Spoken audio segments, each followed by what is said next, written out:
Well, greetings and salutations, everybody. Welcome to the best damn movie-related show on the planet Earth, the John Campea Show, coming to you from right here on my YouTube channel. I'm, of course, your host, John Campea, and it is an awesome honor and privilege, as it is every day, to have you, our international friends, gather around as we talk about our favorite things in the world, movies, movie news, TV, streaming, all sorts of good things. We're starting to get into the Christmas spirit around here. I keep forgetting it's Christmas week. It's hard for me as a Canadian to remember Christmas is coming upon us because there's no effing snow here.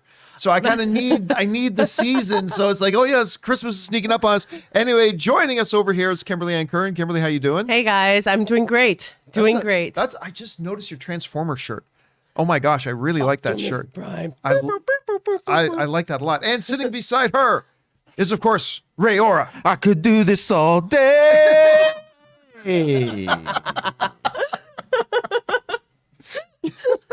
Back to you, John. And he will be doing that all day. He promised me he was going to be the ultimate hype man for today. I woke up today and I was like, I could do this all day. What a great song. What a great song. I love it. What a great song. Again, merch. I do want to tell people what you sang afterwards, but I'll save that till later. Anyway, guys, good to have you here. Here's how today's show's going to go. We're going to spend the first half of the show talking about some predetermined topics. Then in the second half of the show, we're going to take your comments and your questions. If you want to get in a comment, thought, opinion, not a question, but you have a comment, opinion, observation, whatever, and you're watching the show live, you can go ahead and fire that in on the live chat using the super chat feature, and we'll read those off as we get to the end of the show. And then after that, we're going to get to your questions. Now, if you have a question that you want read on this show or in an upcoming companion video, simply use the tip link that's down in the description of this video, or you can enter it in manually at www.streamelements.com/movieblogtv/tip. You'll be getting your question on one of our shows if, of course, we deem it appropriate to be used on our show. And, of course, you'll be supporting the channel at the same time. And all of us here at the John Campea Show, thank you guys so very much for your support. Also, a little bit of housekeeping, guys. I want to remind you that if you need your daily fix of the John Campea Show, but you can't be in front of a YouTube video, maybe you're commuting, maybe you're on a treadmill, maybe you're at work. Good news. There is the John Campea Show audio-only edition known as the John Campea Show podcast. It is on your favorite podcasting app of choice. Just go search for the John Campea Show and subscribe to it today so it'll be there when you need it. And thank you to everybody who's already subscribed to that channel. All right, with that down, let's get into a couple of off-the-tops here, shall we? And our first off-the-top is this. Many of you guys know, despite the fact that he's currently in the Spider-Man spirit, Henry is wearing the Spider-Man mask back there, I believe the most underrated comic book movie of all time is Man of Steel.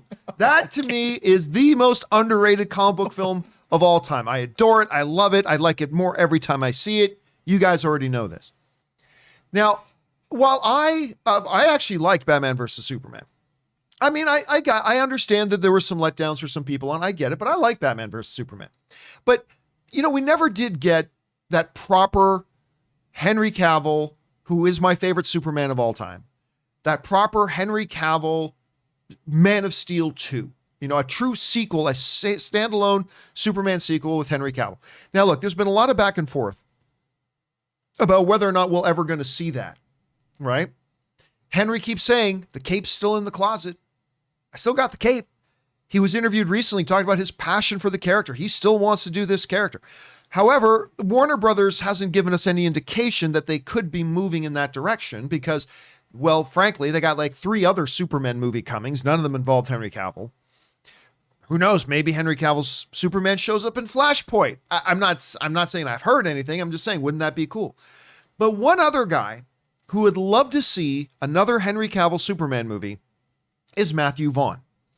One of my favorite directors out there. I love Matthew Vaughn. I love his sensibilities. Not a big fan of The Kingsman Part 2. Not so excited for The King's Man, but I love Matthew Vaughn a lot. Anyway, Matthew Vaughn, in his own words, is desperate to do a Henry Cavill Man of Steel. As a matter of fact, he was recently being interviewed and he talked about the fact that he actually pitched Warner Brothers on a Man of Steel sequel that he would direct, and that they were really positive on it. And then Batman versus Superman came out and things like that. And Warner Brothers kind of soured on this iteration of Superman, didn't go anywhere. But Matthew Vaughn is saying he would still love to do it. So this comes to us, Movie Web is the ones who are quoting this right now. It says, this is Matthew Vaughn saying, I was desperate to do a Superman film. Desperate. I pitched a big Superman movie before they made Man of Steel. I just got to work with Henry Cavill because he's in that new Argyle movie with him, which was lovely on Argyle, and he is unbelievable in it. I still think there's room for a new Superman film, but a proper Superman film, a colorful, fun Superman movie, not a dark one. He goes on to talk about comparisons with Batman and everything. He says, I just thought it was a mistake putting the Batman. He's talking about it was a mistake he thought to do Batman versus Superman after Man of Steel. I just thought it was a mistake putting the Batman vibe into the Superman world. I just think they're too separate. They're just not relatable in any way in my mind. It should be fun. I mean, look, The Dark Knight was obviously different and it made sense and it was brilliant as a film and as a comic, but Superman was always, I love the Richard Donner Superman movie. And I think Wonder Woman worked because I think Wonder Woman was basically remaking Donner's Superman in a weird way. Yeah, I love Superman. So he goes on, he's talking about he still wants to do it. He says in his words, desperate to do it. And I would love for him to do it, but I do take umbrage with a couple of things that Matthew says here. First of all, when he goes, I want a proper Superman film. A proper Superman film. Proper. Matthew, Man of Steel is more than a proper Superman film. All right? Like, get that straight. Like, that's great. Look, Christopher Reeve's Superman was great for the 1970s. In the era when, a lot of superheroes are still thought to be, gosh, ma'am, I'll rescue that kitten from the tree for you. Oh, sure would go for some apple pie right now. Jolly gee willikers. Like, bonk, doink, pow. Yeah, like, look, I'm not saying, don't get me wrong, I'm not saying we shouldn't have a Superman that has a certain outlook on life and all that. I'm not saying that at all.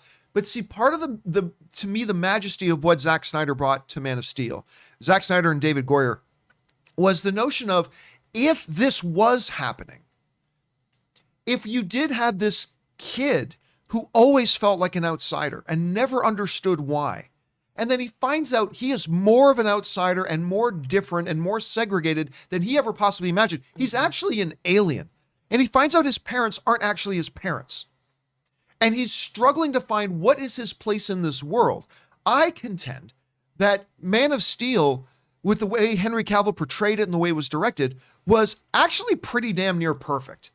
Like, he would feel the burden of the world on his shoulders. He would feel all that kind of stuff as he is struggling to figure out who he is and what his place in the universe is. Now, as you get into like Justice League and even Zack Snyder's Justice League, you start to see a Superman now who's a little bit more comfortable in his Kryptonian skin, and he starts to become a little more light and all that kind of stuff. And I'm all for the Henry Cavill character continuing down that road.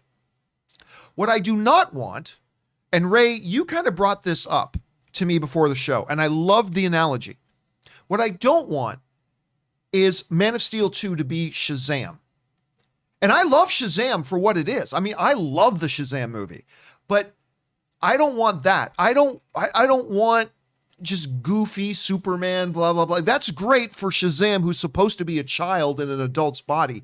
I don't want that for Superman. And when I read Matthew writing this, I kind of get the fear that he's looking at doing, Shazam, but it's Superman. And I don't know that I want to go there. Like, I do think there's a balance to be struck, right? Mm-hmm. Between, like, say, the pure childlike jovialness of a Shazam versus the more serious, soul-searching Superman we had in Man of Steel. I do believe there's a middle ground in there. I just wouldn't want to see it go too far the other way. I don't want them to return to the Donner Superman. Donner Superman was great in its era. It was awesome in its era, especially Superman 2. But I don't want to revert back to that, So, I mean, I don't know. I'm a little bit of a mix. So, I don't know. Kim, you hear about this. Would you be interested in a Matthew Vaughn Superman movie? You know what? I would. His comments make me a little nervous because I think look, we love him for what he does, and he is so great at bringing. He's awesome. Matthew Vaughn is awesome. Yeah, there's not like, oh, I don't trust him with his property, get somebody else. It's not that. I just hope his perspective is coming from the right angle. I'm a little concerned about that little snippet where he said he wanted it to be what was it, more fun, and I don't want Christopher Nolan. I do want to get a little bit more lighthearted. But I'm a little concerned by what do you mean by that, and what angle are you going to take with that? And with the Kingsman series, kind of, I like the Kingsman for what it is. But I feel like the last Kingsman, I need it to be great in order to get really excited about his version of a Superman. Yeah, because what's he going to do? Is he going to bring Elton John into Man of Steel 2 to kung fu fight alongside of it's just like Kingsman 2. If Kingsman 2 is an example of what he wants to bring to Superman, I'm like, come on, Matthew, come up with something. But I don't know, maybe he has a great... If he can bring the weight that Clark has on his shoulders, if he can bring that storyline in, but then some lightheartedness around the other characters, I think I'm fine with that. But we all... in terms of this character, we always need to remember, like you said, what an outcast he is. Even though people, I love you, Superman, how he grew up and how he feels, and the love relationship with Lois Lane, and where are we going to take that? How's that going to go? Is it going to be serious or more lighthearted? Like, we're planning a wedding and we're going to Machu Picchu. Like, oh my God, if Martin Short shows up to plan their wedding, perfect. Martin Short comes up and, well, yes, Superman, what kind of cock would you like? What kind of cock would you like? That would just, that's Father of the Bride, man. That's Martin Short. He's the wedding planner, Father of the Bride. Yes, what kind of cock? But yeah, I take one other problem with something Matthew said, though. And again, I'm sounding like I'm bashing him. I love I'm Matthew not bashing Vaughn. Make him. no mistake about it. I'm just saying his amazing style might not fit unless he changes his mindset.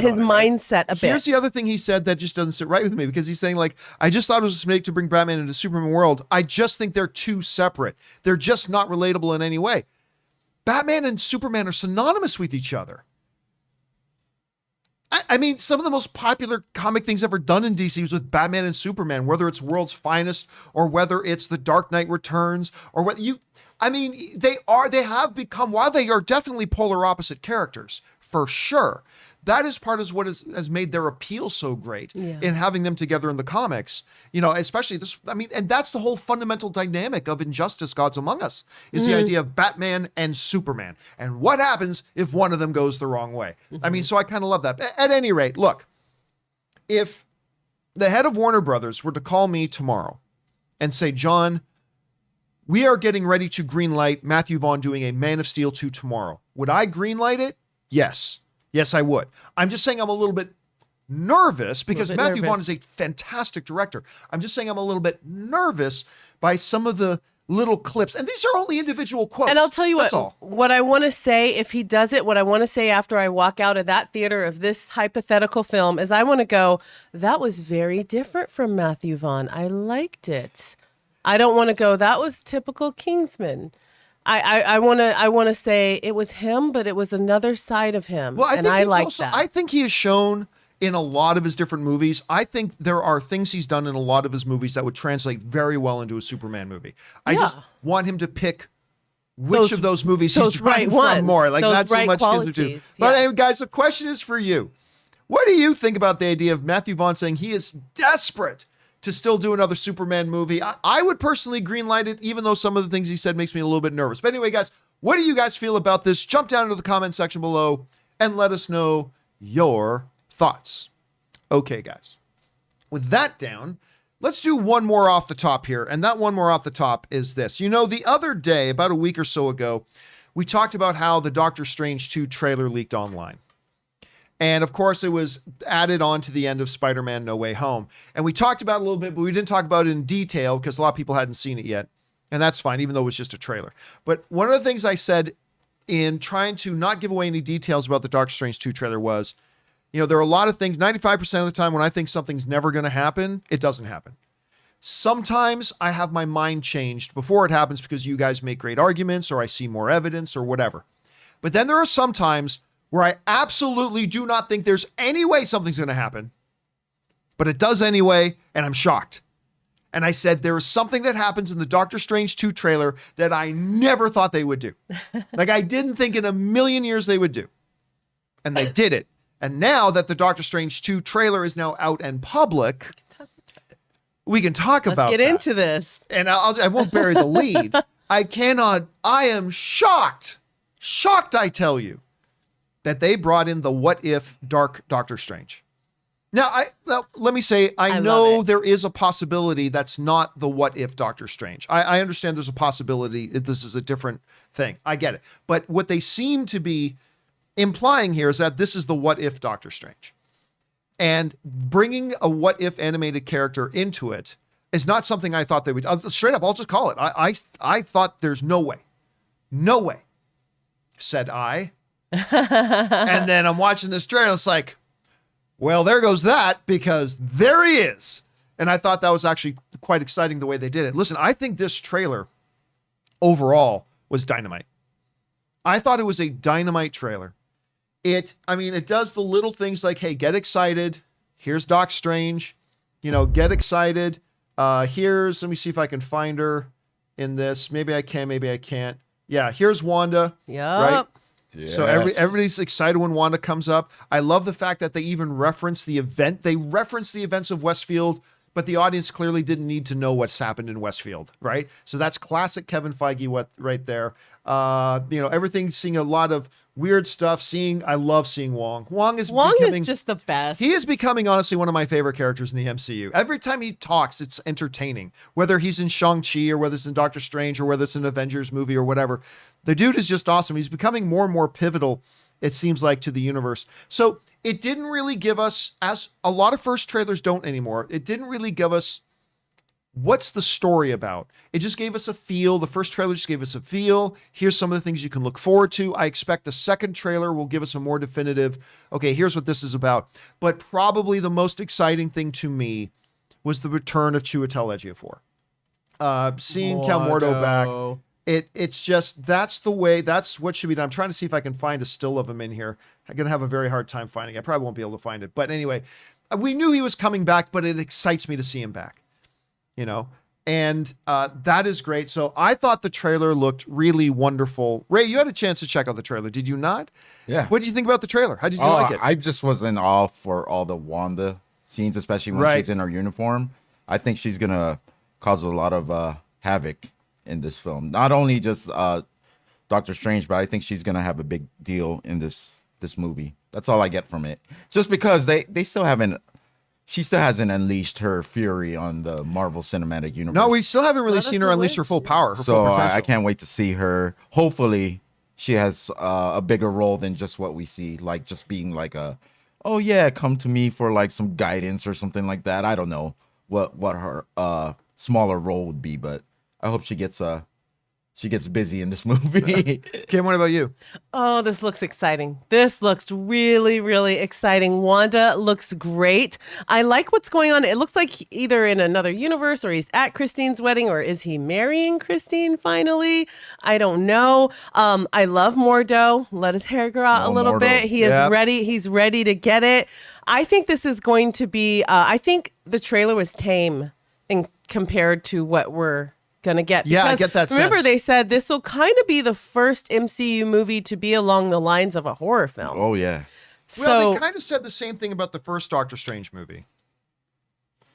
Well, man, Doctor Strange. It was pretty. You had a very traditional horror director doing it. Yeah. And they kind of said that this is going to kind of be a bit of a horror. Now then, but there's more craziness in this one. Yeah, I don't know that craziness necessarily equals horror. Did you see him fighting when it looked like the what if version? Because I was thinking, where are the tentacles? It's very quick, but if you see, he goes like this, and there's these. I don't know if they're tentacles or monsters. You can see the creature too. There's a quick shot where you can actually see it. Yeah, and I was like, oh, we're going there. Yeah. I think this is tame. I think the next trailer is really going to make us excited. And I don't know. What are your thoughts? But I think somewhere along the line in this, she's going to be helping him. And yes, I'm focused. I'm helping you. And she's going to hear that echoing, Mom, where are you? And she might go a little berserk. Yeah, I thought in WandaVision, When WandaVision ended, I thought Wanda is going to be the antagonist of Doctor Strange and the Multiverse of Madness. And I think she still might be.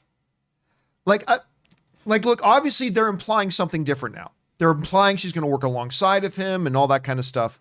But I still think there is a possibility here.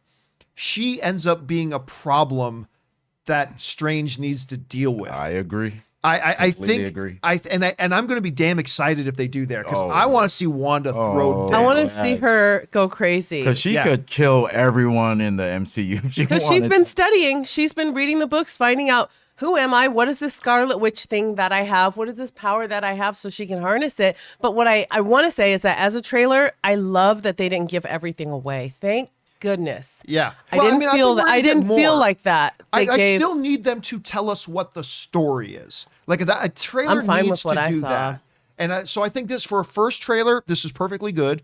I think the second trailer, which has been kind of the pattern lately, the second trailer then becomes the one that says, okay, here's what this story's about. And I think we're going to get that a little bit later on. The chat is pointing out, like, I don't know if it's the what if Doctor Strange, is it Strange Supreme? A lot of people are saying that. Is that what we refer to this other Doctor Strange? I don't know if they attached that to him in the thing, or if that's a comic reference. But I just think when you look at him, I mean, he's definitely looks and sounds like the what if version, right? But can you imagine a duel between Wanda and Doctor Strange? Oh, it'd be awesome. Just a fight. Oh, that would be insane. Like crazy. It would be Inception times 10. Yeah, we would need edibles and everything just to be in that dimension. No, honestly, like Doctor Strange 1, the first Doctor Strange, the whole time I was thinking, man, I should have took a puff or something. Look, when I said I'd make cookies for the next movie, that is not what I was saying. Anyway, guys, the question is for you. Did you have a chance to check out the Doctor Strange 2 trailer? If so, what did you think about it? Whatever it is you guys thought, jump down to the comment section below and leave your thoughts there. Okay, guys, with that down, let's move on to our main topics here today, shall we? And how do we select our main topics here on the John Campea Show? Well, it's really rather simple. You see, you guys come up with our main topics. Whenever you come across a big topic, issue, or story that you guys feel we need to cover as a main topic on the show, just go anytime 24/7 over to www.thejohncampeashow.com/contact. Once you guys get there, you're going to see a form. Fill it out with your topic or question. It's absolutely free. Hit submit, and then maybe, just maybe, you might see your submission featured as a main topic here on the John Campea Show. With that down, Kim, what is our first main topic today? All right, guys, this is coming from James Tyson. Hi, John. First of all, loved the video you shared of the Adopt a Family Christmas. Oh, thank you, James. So amazing what the movie fan community can do. Second, as I write this, I'm 1 hour away from watching the Hawkeye finale. What did you think of it, and how would you rate the series overall? Thanks. All right, thanks for sending that in, man. And yeah, we're going to do a Hawkeye open spoiler discussion a little bit later this afternoon. Keep your guys' eyes open for that. But I will give my general impressions about the Hawkeye season finale. You guys know that I did not like episodes 1 and 2. I mean, I didn't hate them, but I wasn't all that big on it. Episode 3 started to turn things around for me. Episode 4 was also pretty good. Episode 5, I thought, was the best episode of the series. So it was kind of balanced out. It's like, okay, I'm getting into this. I'm starting to like this. It's got to nail the landing. It's got to stick the landing. I'm going to tell you, I did not think it stuck the landing. I will tell you right now, I was not a fan of Hawkeye episode 6, the finale. And because it was already so close going into it, I think at the end of the day, I think this is the first Disney plus Marvel show that I don't like. I didn't hate it. I did not hate it. There are definitely episodes that I enjoyed and liked. There are certain elements that I enjoyed and I liked. But I think at the end of the day, I'm going to look in the mirror and say, yep, I mean, I loved WandaVision. I liked Falcon and Winter Soldier. I liked Loki.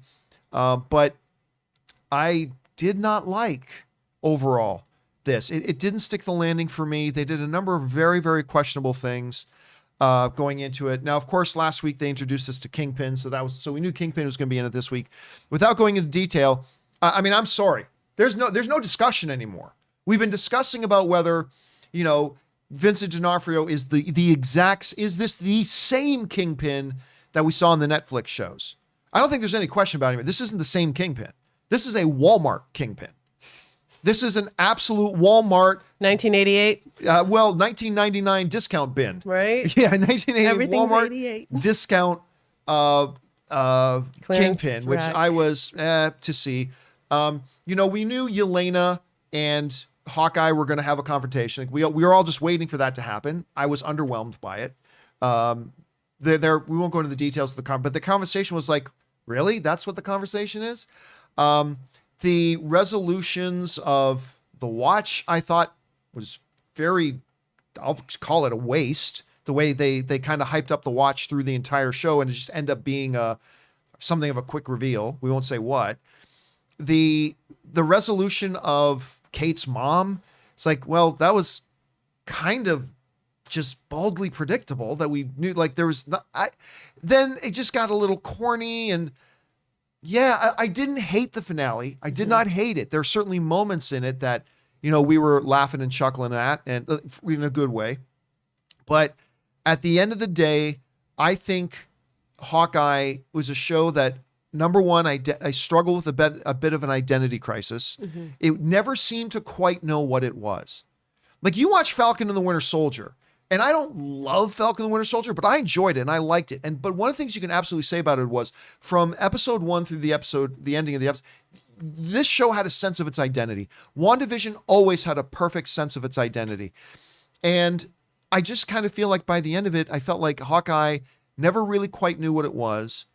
It felt like it shifted from episode to episode. And at the end of the day, I felt like this was a series I didn't even need to watch. I love Jeremy Renner. He's awesome. Great. I love Florence Pugh. I love Haley Steinfeld. I love everybody involved, but it just, at the end of the day, just kind of fizzled for me, which was unfortunate that was my take, but it was my take nonetheless. And then there's the post-credit scene. Which, the best post-credit scene. Then there's the post-credit scene, which all I will say is left me going, really? Really? That's the post-credit scene? Really? Okay. The whole time I was laughing too. You were. Just looking at the back of John's head, I was just laughing. I was like, because you can see my this head guy like might going, be fuming right now. my head's just going like. Now, don't get me wrong. Again, I didn't mind what they did in the post-credit scene. Mm-hmm. I just thought, but that's the post-credit scene. Whatever. That's a nitpick. That's an admitted nitpick. That one is an admitted nitpick. I don't know. Ray, you saw the final episode. Just quickly, how did you feel about the final episode? And then overall, how are you going to remember Hawkeye as a show? I guess when it first started, I was expecting a little too much. But as the shows progressed, I was like, this guy is just a guy really with a bow and arrow.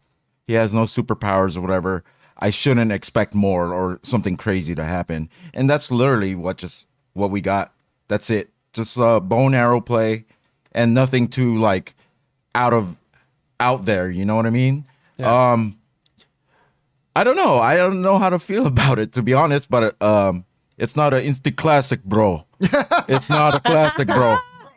Bro. Actually, what people find annoying, I thought was the funniest part of the whole series, the Tracksuit Mafia, because it reminds me of so many friends I have that talk like that, to be honest. Hey, bro. Hey, bro. It's not classic, bro. I will say this. So somebody in the live chat is saying, well, John was never really excited about Hawkeye, so we shouldn't be surprised. Dude, there's a lot of things I go into that I'm not surprised, that I'm not terribly excited about, that I end up freaking out and loving. I mean, I think the best Spider-Man movie ever made, Spider-Man Into the Spider-Verse, like I was right out against that movie. Like I was against it. I talked for a year about how stupid this idea was and it's dumb and no one's going to, and then I'm like, well, damn, that was awesome. So yeah, I was never excited for a Hawkeye series, truly, but how excited I am about something going into it has no impact about whether I like it or not. And I was wanting to love it. Just like I wanted to love Loki, and I didn't love Loki, although I did like Loki. I like Loki, but yeah, this is for me the one. I don't know, Kim, just quick impression about the episode itself, and then where does that now leave it for you when you look back on the series as a whole? What are you feeling about it? I was so excited for this. In terms of Kate, and I'm not going to spoil anything, I do feel like they really captured a girl in her 20s that's got everything going for her and has some real life lessons to learn. In that aspect, they did a great job. In terms of it being our first like real Marvel Christmas holiday movie, it was great. It felt Christmassy. Christmas in New York can't get more Christmassy than that. Warm and fuzzies all over. My negatives are, it honestly ended like a live action Saturday morning cartoon. I swear, if Kevin McAllister walked by and had a scene with Kate, like, "Hey, you're cute. Want to go out sometime?" or something, or "Want a slice of pizza?" or "Oh, I was just feeding pizza dog some pizza while she's in the alley. I watch my dog." That would have been perfect because that was the tone. It's Home Alone meets Marvel. And that's how it felt. And honestly, I was a bit disappointed because I had such high hopes, but there was just too much to complete in this episode. And without spoiling anything, I just, God, I was disappointed. I was disappointed, but I'm looking forward to seeing more of Kate Bishop. Now I know that who she is, what she's about, that she's got that gumption. She's got what it takes. And as she matures as a young lady, she'll really understand the higher stakes of what it takes to be an Avenger. So we'll see. I'll say this too. I said this last episode is going to be the make or break for me about whether or not I'm going to have any interest at all in an Echo show. I officially have no interest in an Echo show. I didn't want to spoil. I didn't want to say anything, but I mean, yeah. In that aspect, this actually solidifies my belief that that's just a placeholder title. I don't believe there is an Echo show. You know what? I don't think one exists because there's just no way. Yeah, There's no freaking way. Listen, a lot of people have been writing into the show suggesting that very thing, that the Echo is just a placeholder. And I said, well, because they've said, they did that with the Captain America Serpent Society. I said, yeah, but it was still a Captain America thing. Yeah. They just kind of were hiding who the enemy was going to be. I think we'll see her again. We're definitely going to see her again. It won't be her show. No, Look, if I had to bet $5 right now, are we getting an Echo show? I would still bet $5 that yes, we are. But whereas 48 hours ago, I thought we are absolutely getting an Echo show. Now I'm like, well, we're probably getting an Echo show. But now, because honestly, there was nothing about, was she a decent supporting character in the Hawkeye show? Sure. Did I see anything in that character that made me go, man, I really want to see a story focused on this character? No, I did not. So, I mean, that's just kind of where I was left. So I don't know. Maybe people agree. Maybe people disagree. Question is for you guys, though. What did you think about the Hawkeye finale? And then what do you think about the show overall? I thought it had its pros and its cons. The cons a little bit outweighed the pros for me on this one. Maybe it didn't for you. However you guys are feeling about it, jump down to the comment section below and let us know your thoughts. All right, guys. With that down, let's move on to main topic number 2. Kim, what is our second main topic today? All right. Apollo Stallone says, good morning. Apollo Stallone. Good morning, John, Kim, and Ray. So all the theatrical comic book films have now come out. And so I wanted to ask you how you'd rank Eternals, Black Widow, Spider-Man, Shang-Chi, Suicide Squad, and Venom 2. Curious to know how you'd sort them. Thank you, and bring on the filthy. Yeah, look, at the end of the day, I actually think 2021, as far as comic book movies, it was a pretty good comic book year. I mean, definitely not the best we've ever had, but this ended up being a pretty damn solid comic book movie year. And I don't think there was one that I straight up didn't like, which is always great. I don't think there was one and there were a couple that I really loved. Several that I really, really loved. So it, at the end of the day, was a good one. So if you're asking me, out of all the theatrically released comic book movies, how would I rank them? All right, let's jump now into the Campea Classroom, shall we? Dun, dun, dun. Dun, dun, dun. Campea Classroom time. Campea Classroom, Saturday morning. Okay, John Ralphio. All right. We're going to start off with this. Coming in at number 6, I would say it is Black Widow. Black Widow, because of the family aspect, and Scarlett Johansson is great, and David Harbour So good. who probably my favorite part of that movie. I like this movie, but it had such incredible weaknesses, especially with its villains. Its two primary villains were so laughable and just ridiculous, and it just didn't feel nearly as well connected to itself as a lot of Marvel films do. So at the end of the day, I liked Black Widow. I did, but certainly not, certainly it's easily my least favorite of the comic book movies this year. All right. At number 5, a movie I liked more than Black Widow, Eternals. Again, look, it was we've said this over and over again. This is the refrain. It's such a different, this is such a radically different Marvel movie. Like nothing else comes close to how absolutely opposite it is from everything they've done. It's long, a lot of exposition, but I thought the whole way of expanding the Marvel universe in ways that they've never done it before, telling a completely different story. I really quite enjoyed Eternals a lot. There are parts of it that I think are brilliant, but it has its downsides as well. So I have Eternals as my number 5 best comic book movie of 2021. And number 4, I'm wearing a sweater, Venom 2. I love Venom. I don't care what anybody says. I love that first Venom movie, and I had a hell of a good time watching the second Venom movie. It had everything that I wanted to have. It just kind of doubled down on that incredible dynamic between the symbiote and Tom Hardy. It just their dynamic together. I could have watched a whole movie of them just talking to each other. Like seriously, the whole movie is just the two of them in his apartment and just talking back and forth. I could have watched it. I thought the Carnage fights was great. I enjoyed it a lot. Now, it was very short.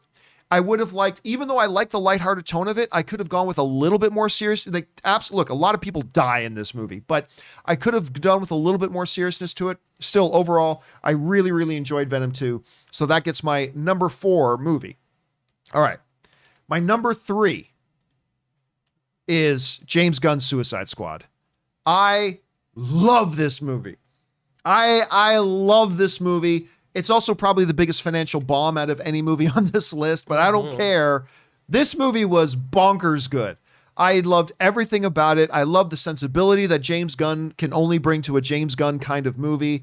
They even made John Cena a character I really, really enjoyed, which is why I have any interest at all in watching the upcoming Peacemaker. I thought he threw in also really great heartfelt moments, like the whole thing with Ratcatcher and Ratcatcher 2, between the dad and the daughter. I mean, so he could throw in these, or just little moments like King Shark looking out a window and seeing a couple standing together on the street, and you can feel that emotion on top of all the wild kills and all the violence and everything. I adored Suicide Squad 2. It is my number 3 favorite comic book movie of the year. Number 2, another triumph. Just saw it. Spider-Man No Way Home. I think this it's not an easy task when you consider how much I like Homecoming and how much I like Far From Home. It is not an easy task to come out and then be the best of the Marvel Cinematic Universe Spider-Man movies. But it did it, and it did it pretty handily. This easily quickly became my favorite of the MCU Spider-Man movies. And not just a great movie in and of itself, but it accomplished both things. Number 1 was a great movie on its own, and it was a great conclusion to the MCU trilogy of Spider-Man films. They found a way. John Watts, the director, has just done a great job with this franchise. They found a way to make it stand on its feet in both. It's a standalone film and as the conclusion to a trilogy. It was just a special, special, special movie, and I cannot wait to watch it many more times in the theaters. And that leaves us with number 1, which is not really going to surprise anybody for me, but it is, again, one of those movies that I wasn't expecting a whole hell of a lot from, but it's Shang-Chi. I still think Shang-Chi is the best comic book movie of the year. Everything from the frankly, Academy Award nomination worthy performance by Tony Leung. Just him as Shang-Chi's dad. He was so great in it. They introduced a whole new layer of mythology to the MCU. It was fun. The action was incredible. Some of the best martial arts I've seen in any movie since The Raid. Not as good as The Raid, but since The Raid, I can't think of a lot of other stuff I've seen, maybe any, that's had better, more exciting martial arts action than this did. So it had the fun element, it had the great humor, had fantastic action, great underlying mythology. You had the great Tony Leung in there. And I had to go see it in theaters 7 times. I saw it in theaters 7 times. So, I mean, for me, everybody's list is going to look different, but for me, the rundown is this. Number 6, Black Widow. Number 5, Eternals. Number 4, Venom 2. Number 3, Suicide Squad. Number 2, Spider-Man No Way Home. And my number 1 comic book film of the year, Joy, just a bit over Spider-Man, is Shang-Chi. So that's kind of my take. I have to butt in real quick, John. Yeah. Sorry about that. So you're only doing theatrical releases, Well, right? that was the question, yeah. Okay. So Justice League, the Zack Snyder thing is not No, included. because they asked specifically theatrical. Okay. Justice League. Just making that clear. I mean, that does bring up an interesting question about where would I put Justice like that. I don't know, because it's a director's cut. I mean, it's the same movie, but a different movie. So I'm not even quite sure where I would put it on that list. I mean, it wouldn't be. I mean, I would definitely put it above Black Widow. I think I would put it above Eternals, but I'm not sure from there. Like I wouldn't have it above Shang-Chi, and I wouldn't have it above Spider-Man No Way Home. I really like that Justice League, to be honest. And I wouldn't have it above Suicide Squad. So it would really, for me, the fight then becomes, where would it belong? Like, the fight would be between Venom 2 and the Warner Brothers, the HBO Justice League, about which would be 4 and which would be 5. That would be where I would have it too. Yeah, right around there. Because I love Suicide Squad, Spider-Man No Way Home, and Shang-Chi. But I would put it above Black Widow and Eternals, but I'm just not quite sure how I would figure it in there. But again, the question was about theatrical ones. Your top 3 is like mine, except just in a different order. What would your order be? Spider-Man, Suicide Squad, Shang-Chi. I haven't seen Eternal, so let's leave that one out. Right. Then it would be. There's Black Widow and Venom 2. I'd go Zack Snyder's Justice League if I were to put it there, but then I would go Venom, and then I would go Black Widow. So, Kim, if you're looking at the theatrical releases, at any rate, Yeah. how would you rank them for you? 6 would be Suicide Squad for me. Oh, you didn't Sorry, like Suicide Squad. Sorry, it wasn't. It wasn't for me. Not to say that I don't think it was trash. It just wasn't for me. Got it. That's fair enough. That's a beauty film. Yeah. But I did find those notes in there that did make me feel like with King Shark and the Rat. Even Weasel. But Black Widow would be next. Right. That's number 5 for me. I thought it was a really great movie, but I feel like for as long as Scarlett Johansson waited to have her own film, I felt like it just could have been a bit more savage, a bit more cutthroat. I wanted more from the Black Widow girls. The fighting was good. It was too late, too. The fighting was good, but yeah, the movie was too late. It was too late, but I felt like you could have hit a little bit more on that that power and how they were spies, and it was lacking for me. Venom. Next, I thought Andy Serkis did a wonderful job. I really liked it. I love the runtime. They packed in everything that I wanted. For me, it was a perfect superhero movie, or anti-superhero movie, if you will. And one of my biggest complaints about the first one was obviously Venom is black in his color, and having a lot of nighttime fight scenes with his body and his skin, if you will, up against the backdrop of night. The first one, I couldn't freaking see. So I really liked that I could see what was going on in this one. So Venom, definitely. Shang-Chi. Oh my gosh, I love this film. That's my number 3. Eternals, because it really just opened another world.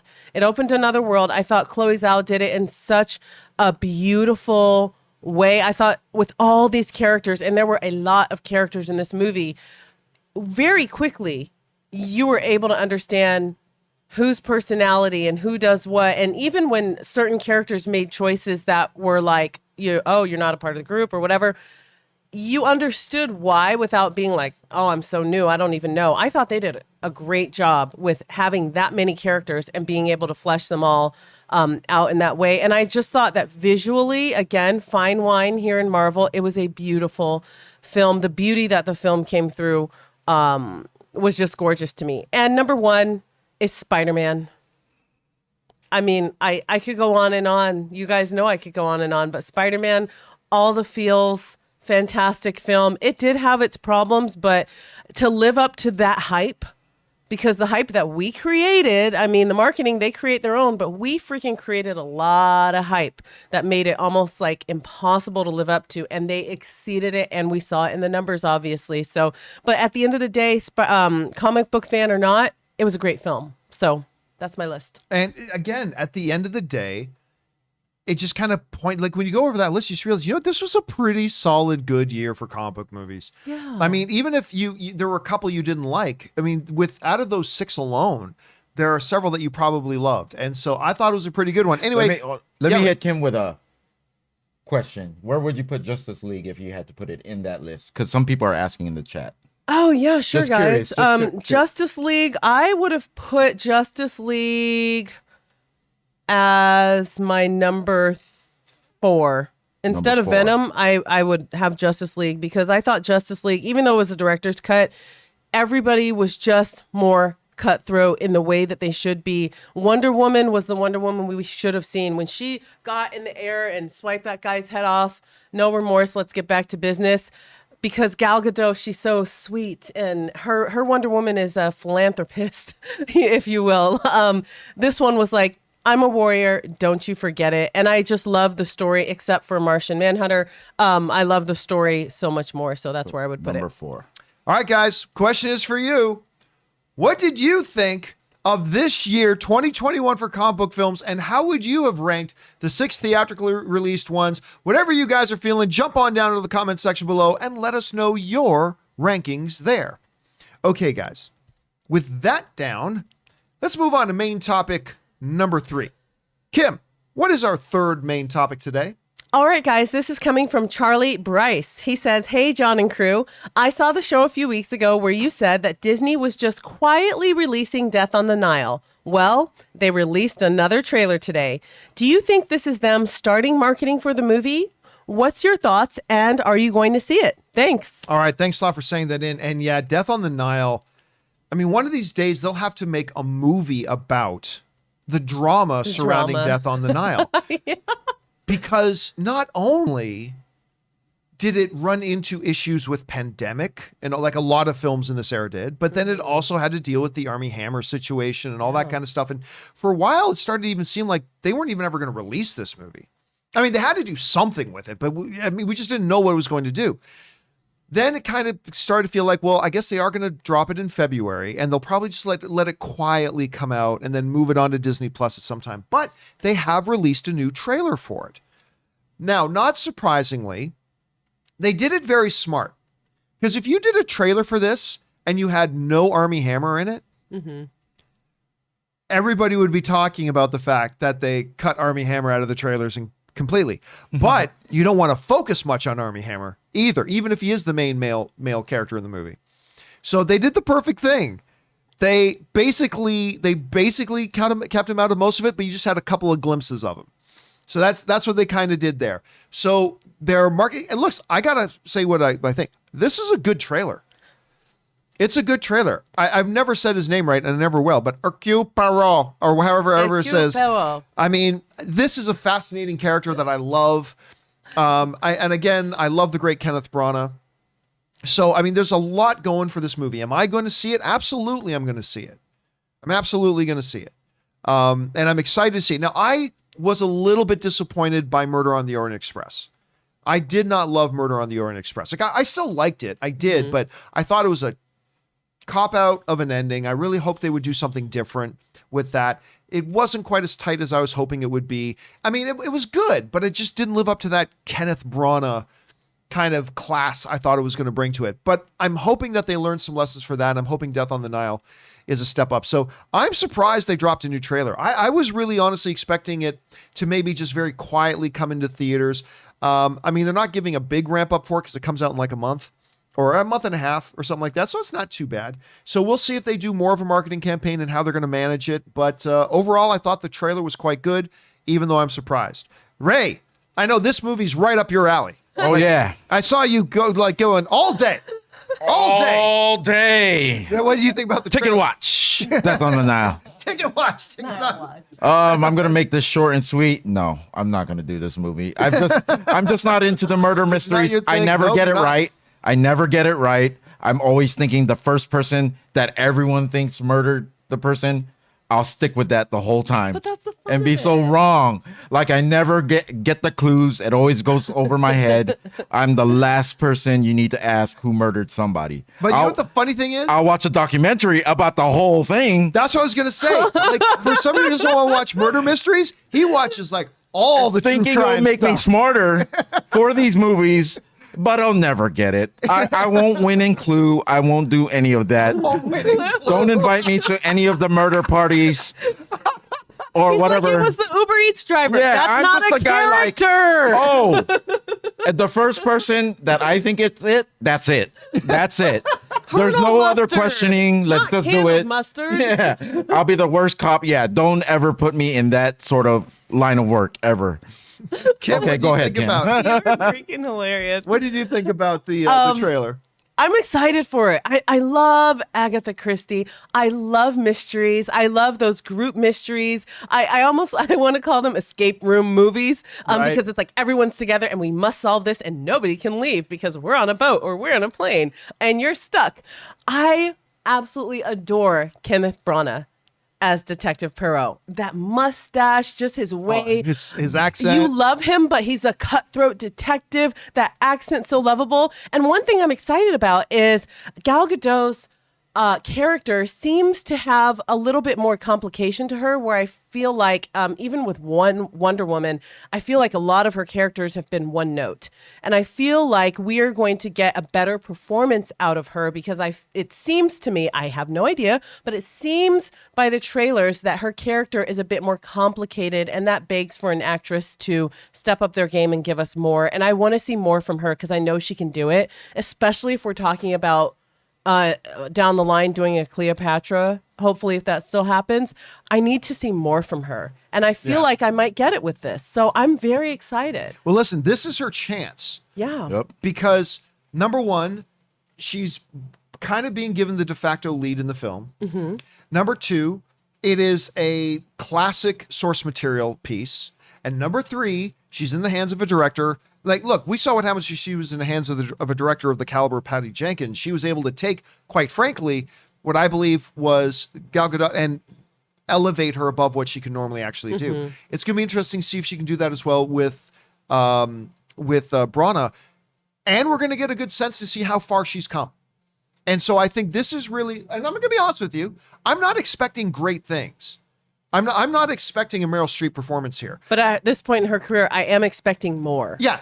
And if From she can her. show us more, this Yeah. is her opportunity. Yeah. Like, And if I she believe can in show her. us She can do more, it. Then that will go, I think, a long way to showing the rest of Hollywood, other than just working with Patty Jenkins, this will go a long way to showing the rest of Hollywood she is actually evolving into a legitimate leading lady. Because I don't think she's there yet. But this movie, this is the opportunity to show us how far she's come. And I think she's constantly gotten better. But she hasn't taken that, to me as a performer, she's not taken that big next step yet. No. This is her chance. Yes. You know? So we'll see. We'll see how that goes. All right, guys, the question is for you. What did you think about the trailer for not Murder on the Orient Express, for the sequel, Death on the Nile? Right. Are you surprised that they put out another trailer? I'll be honest with you. I'm kind of surprised that they did. Did you like the looks of it? I personally did. Whatever you guys are feeling about it, jump into the comment section below and let us know your thoughts. All right, guys. With that down, let's move into main topic number 4. Kim, what is our 4th main topic today? Okay, this is coming from Joey McKay.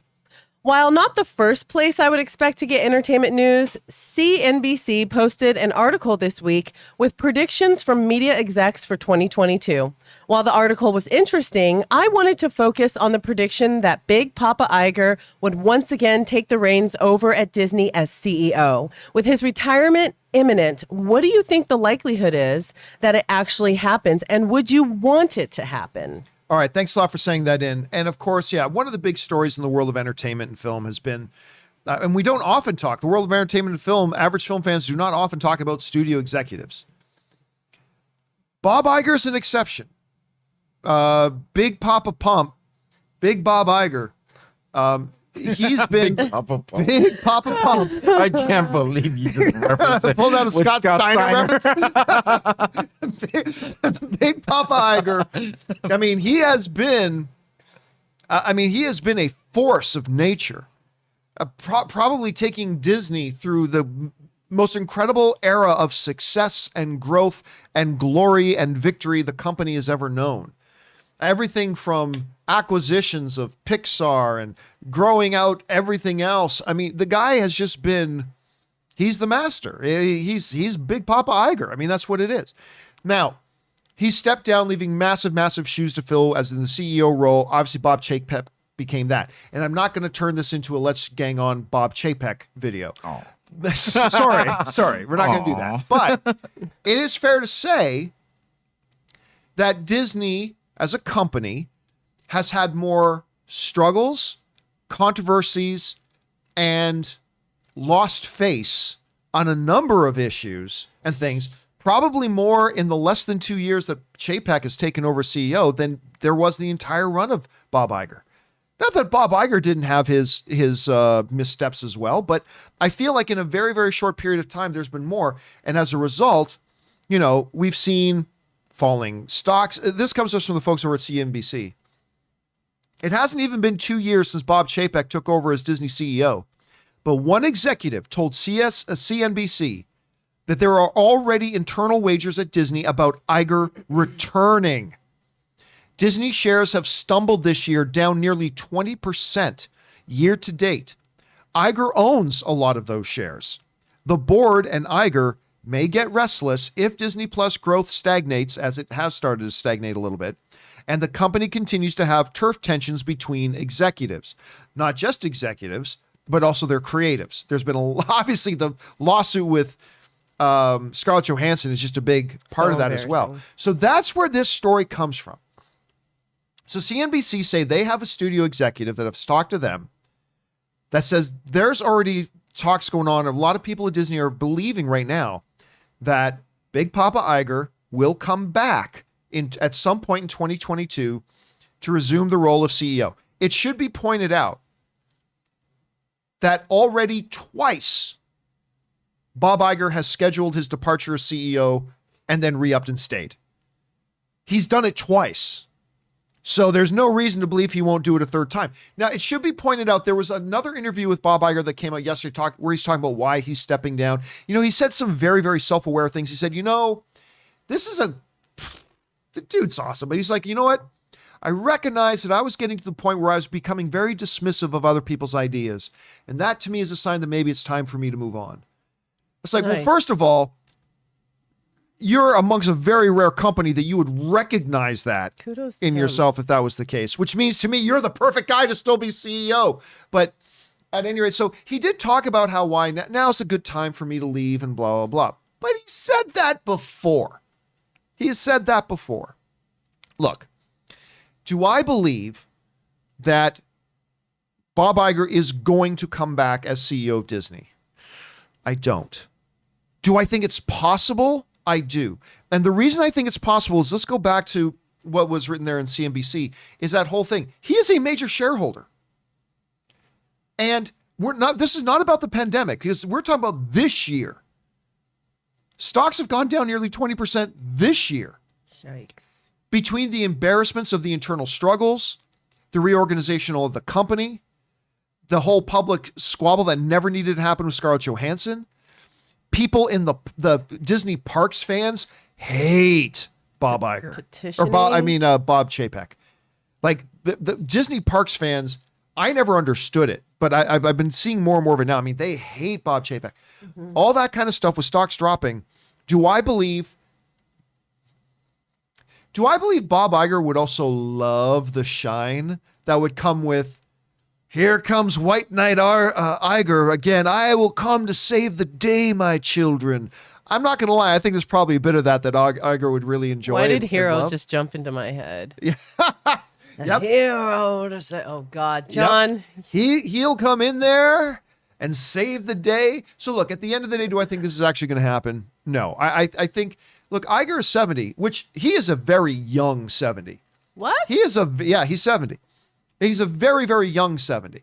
He looks great. Oh yeah, no, he does. And I'm telling you, when I saw him at D23, he came out on stage, right, in this suit, and it was it was a little bit warm in the audience. So he took it halfway through his talk. He took just a suit jacket off, and you're like, fuck you, because here he was like 68 and a half at the time, and he's got this very well fitted shirt, right? It's like, okay, this is the Vince McMahon of the entertainment industry. Like, he's probably rocking a Vince McMahon. All natural. Because we don't know what Vince McMahon's been dipping into, because sometimes that's just way too much. Yes, maybe not as you know much. What I mean? Maybe not as much as Vince McMahon, but there was very much a Vince McMahon kind of stuff about that. So anyway, I would love for this to happen, because I mean, obviously, look, do I believe Bob Chapek deserves more time? I do. But if I found out there was an option that Iger could just come back in, get the ship set right, and then reselect another CEO again in 2 years, I would probably take that option. And again, and I say that as somebody who believes Chapek deserves more time. But if I could press a button right now and say Iger comes back in, steadies the ship, gets everything set on the right course again, and then do a new CEO selection after that, I would say yes, please. Yes, please.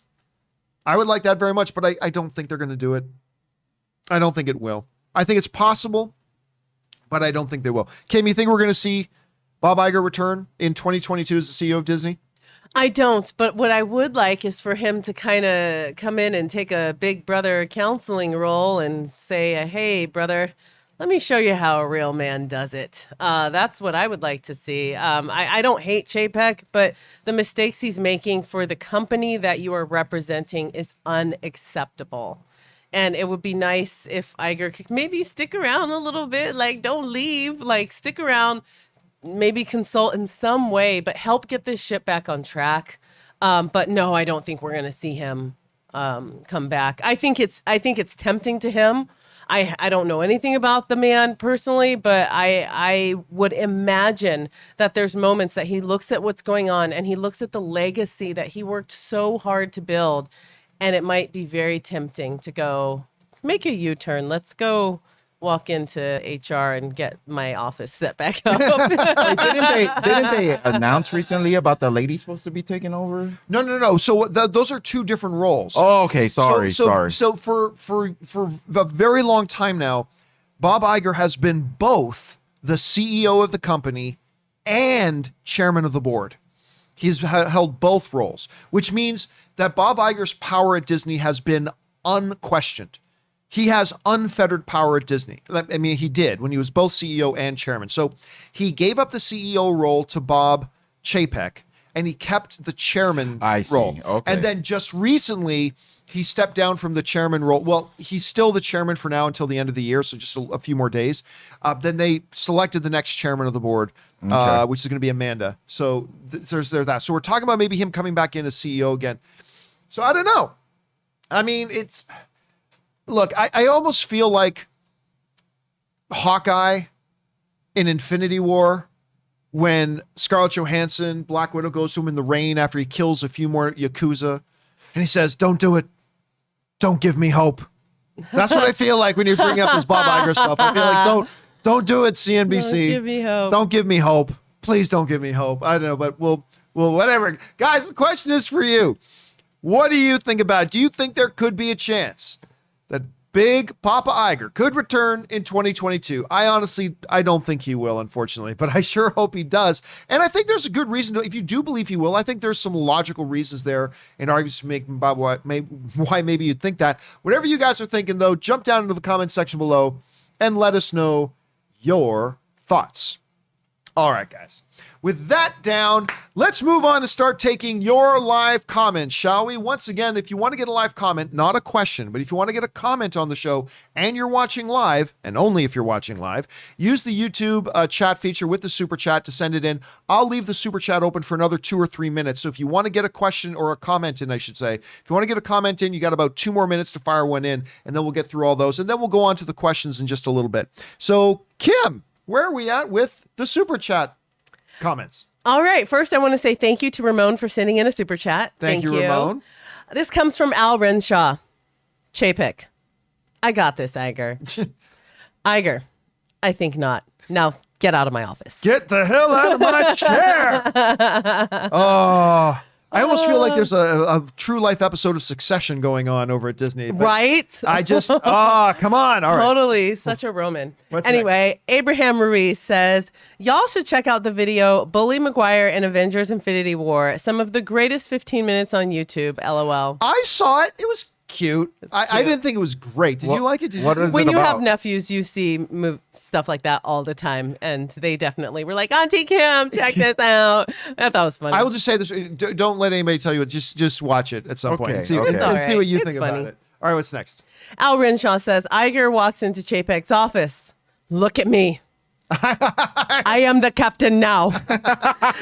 Okay. I do think Iger would make significant changes if he did come back. Oh my gosh, somebody's going to make a video now on YouTube where they take that scene from what's the name Captain of Phillips? Captain Phillips, and they're just going to put the Bob Iger and Bob Chapek heads over it. I'm the captain now. I would love it. I'd watch that all day. All right, what's next? A. Marcellus says, Campea, your punishment is... did we miss something? John, I'm sorry. John Redcorn says, favorite 2021 comic book films ranked: 7 Black Widow, 6 Snyder Justice League, 5 Eternals, 4 Venom 2, 3 Suicide Squad, 2 Shang-Chi, and 1 Spider-Man. I think that's going to would be a very common ranking for a lot of people. Thanks Right for putting on, that bro. in, John. All right, what's next? A. Marcellus says, Campea, your punishment is ketchup on eggs while watching every DC animated film. Ugh. Furthermore, you will write an essay explaining why you love the idea of a live-action Kid Robin. The judges have spoken. Yeah, none of that will happen.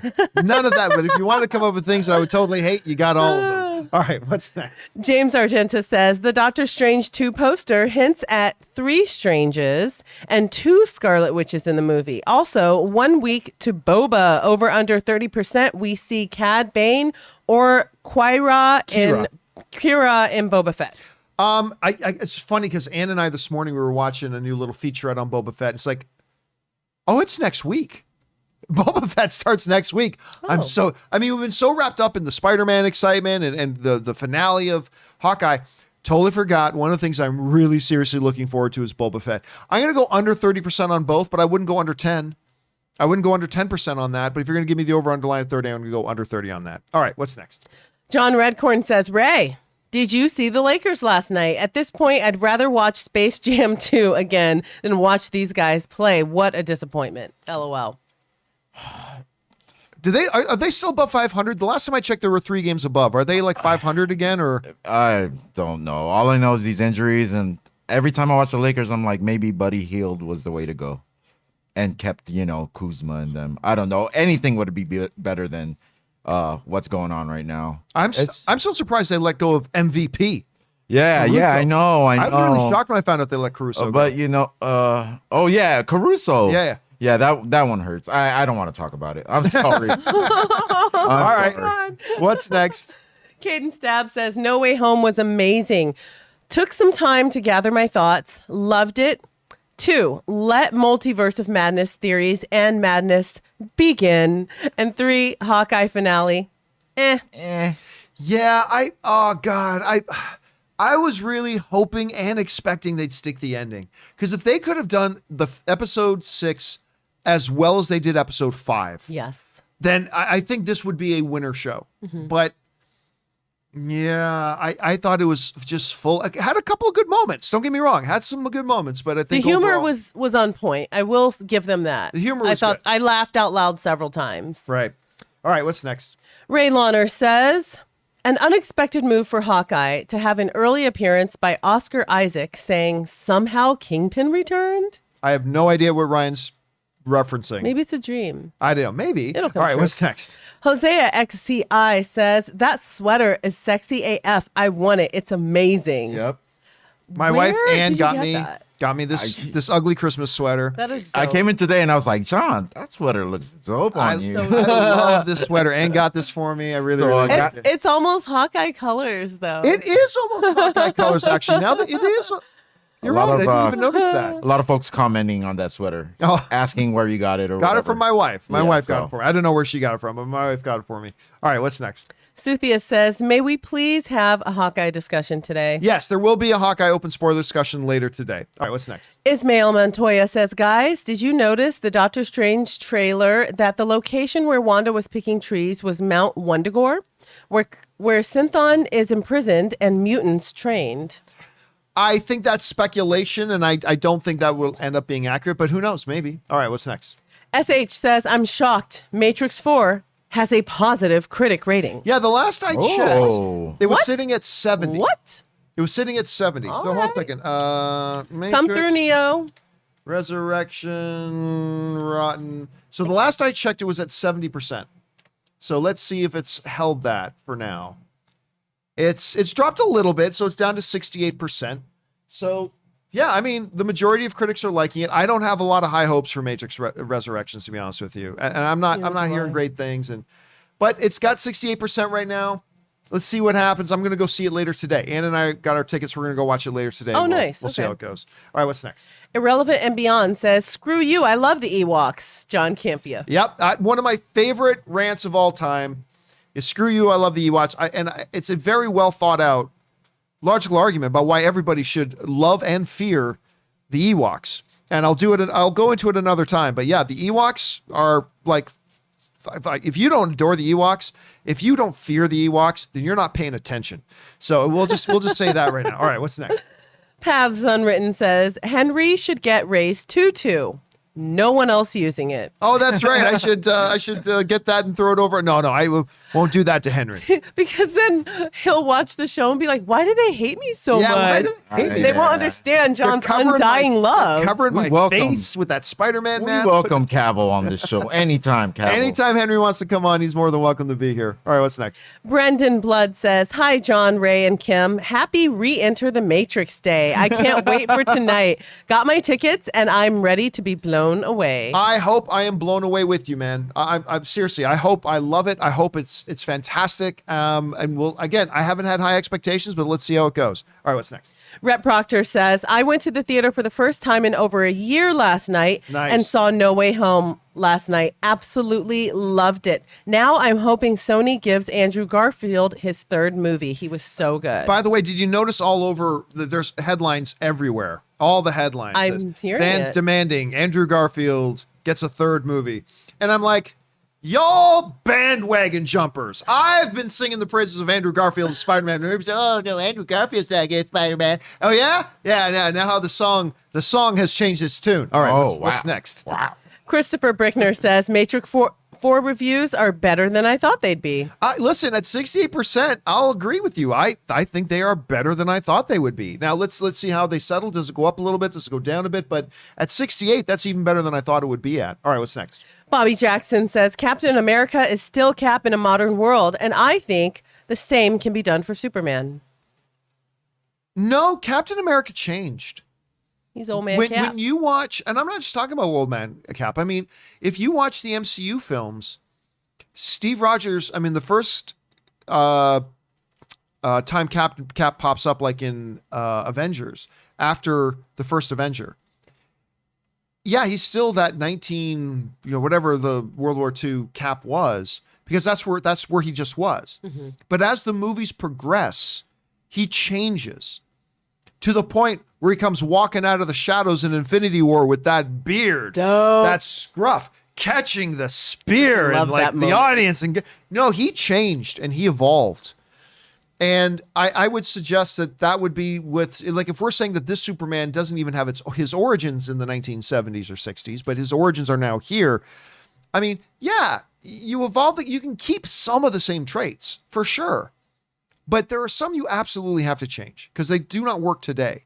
And that's why I thought Man of Steel did such a good job with that. Anyway, all right, what's next? Dalton Gray says, Doctor Strange and the Multiverse of Madness looks pretty dope. Kim and Ray, you guys are the best. John, you the man. Thank you so much, Dalton. And yeah, I agree. Like Doctor Strange, I mean, who knows? We've all seen great trailers to terrible movies. Maybe Doctor Strange 2 sucks. But I thought the trailer's pretty damn good. I'm very excited about it. All right, what's next? Jake Vidmar says, it's crazy to think that if a Man of Steel sequel was announced tomorrow, it likely wouldn't come out until 2023 or later, a decade after the first. Is that when 2013? Is that when Man of Steel came out? That sounds about right. Dang. That sounds about right. Yeah. If they announce Man of Steel tomorrow, it'd probably not coming out to 2024. Or, sorry, you're right. 2023 is probably when it would most likely come out. Yeah, that is weird to think that then it would have been 10 years. Wow. That is kind of nutty to think about. All right, what's next?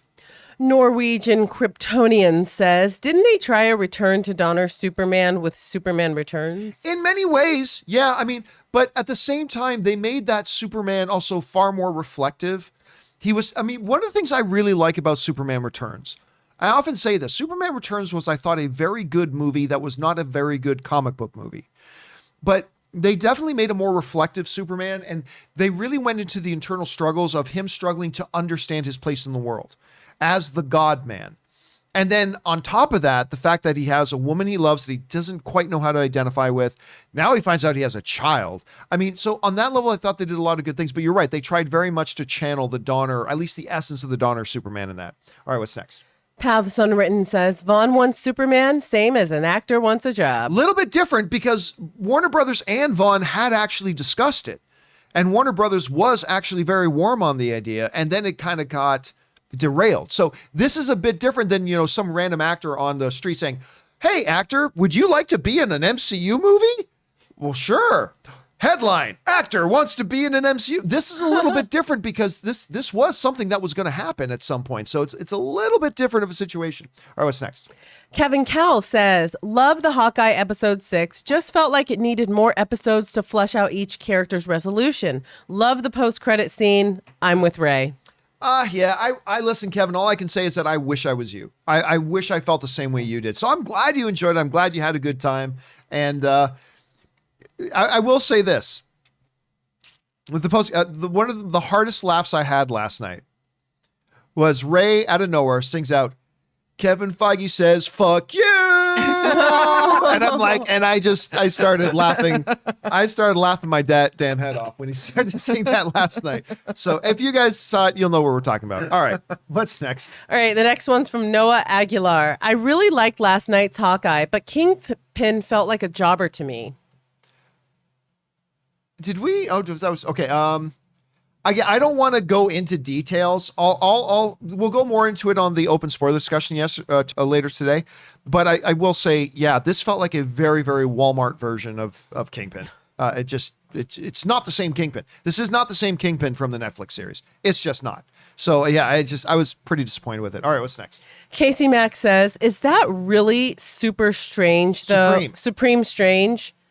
He didn't get redemption. Didn't he? Oh, God. Let me start over. Casey Mack says, is that really Supreme Strange, though? Didn't he get redemption in What If? He looks more like an evil Doctor Strange. Well, again, all we see him, we don't see him do anything. We don't know he's evil in this thing. He very well could be there to help our universe's Doctor Strange, for all we know. Like, yeah, if you look at how What If ended and what his role was, he kind of did come back. The What If Doctor Strange at some point came back to his senses. And it's like, we got to try to set things right. So that could be the Doctor Strange, the darker Doctor Strange. Just because he's got a darker beard and talking like this, that doesn't necessarily mean he's evil. He may be evil. He may be heroic. I mean, we don't know. We'll have to wait and see. That is the formula for evil. Yeah, just look at Mr. Spock in Star Trek. This. Yeah. Yeah, that's the evil. That's all the formula for evil. What's next? Planet Culture says, I'm sorry, John, but the final episode of Hawkeye and the series as a whole was ass to me. Some highlights, but the comedy was really bad. Ruined it for me. You know what's funny? I didn't find the comedy all that bad. I actually find myself laughing with the comedy. To me, the comedy wasn't the problem. To me, the problem was it just wasn't a very good show overall. You're right. It had a couple of episodes I enjoyed. There were certainly moments and elements of it that I quite liked.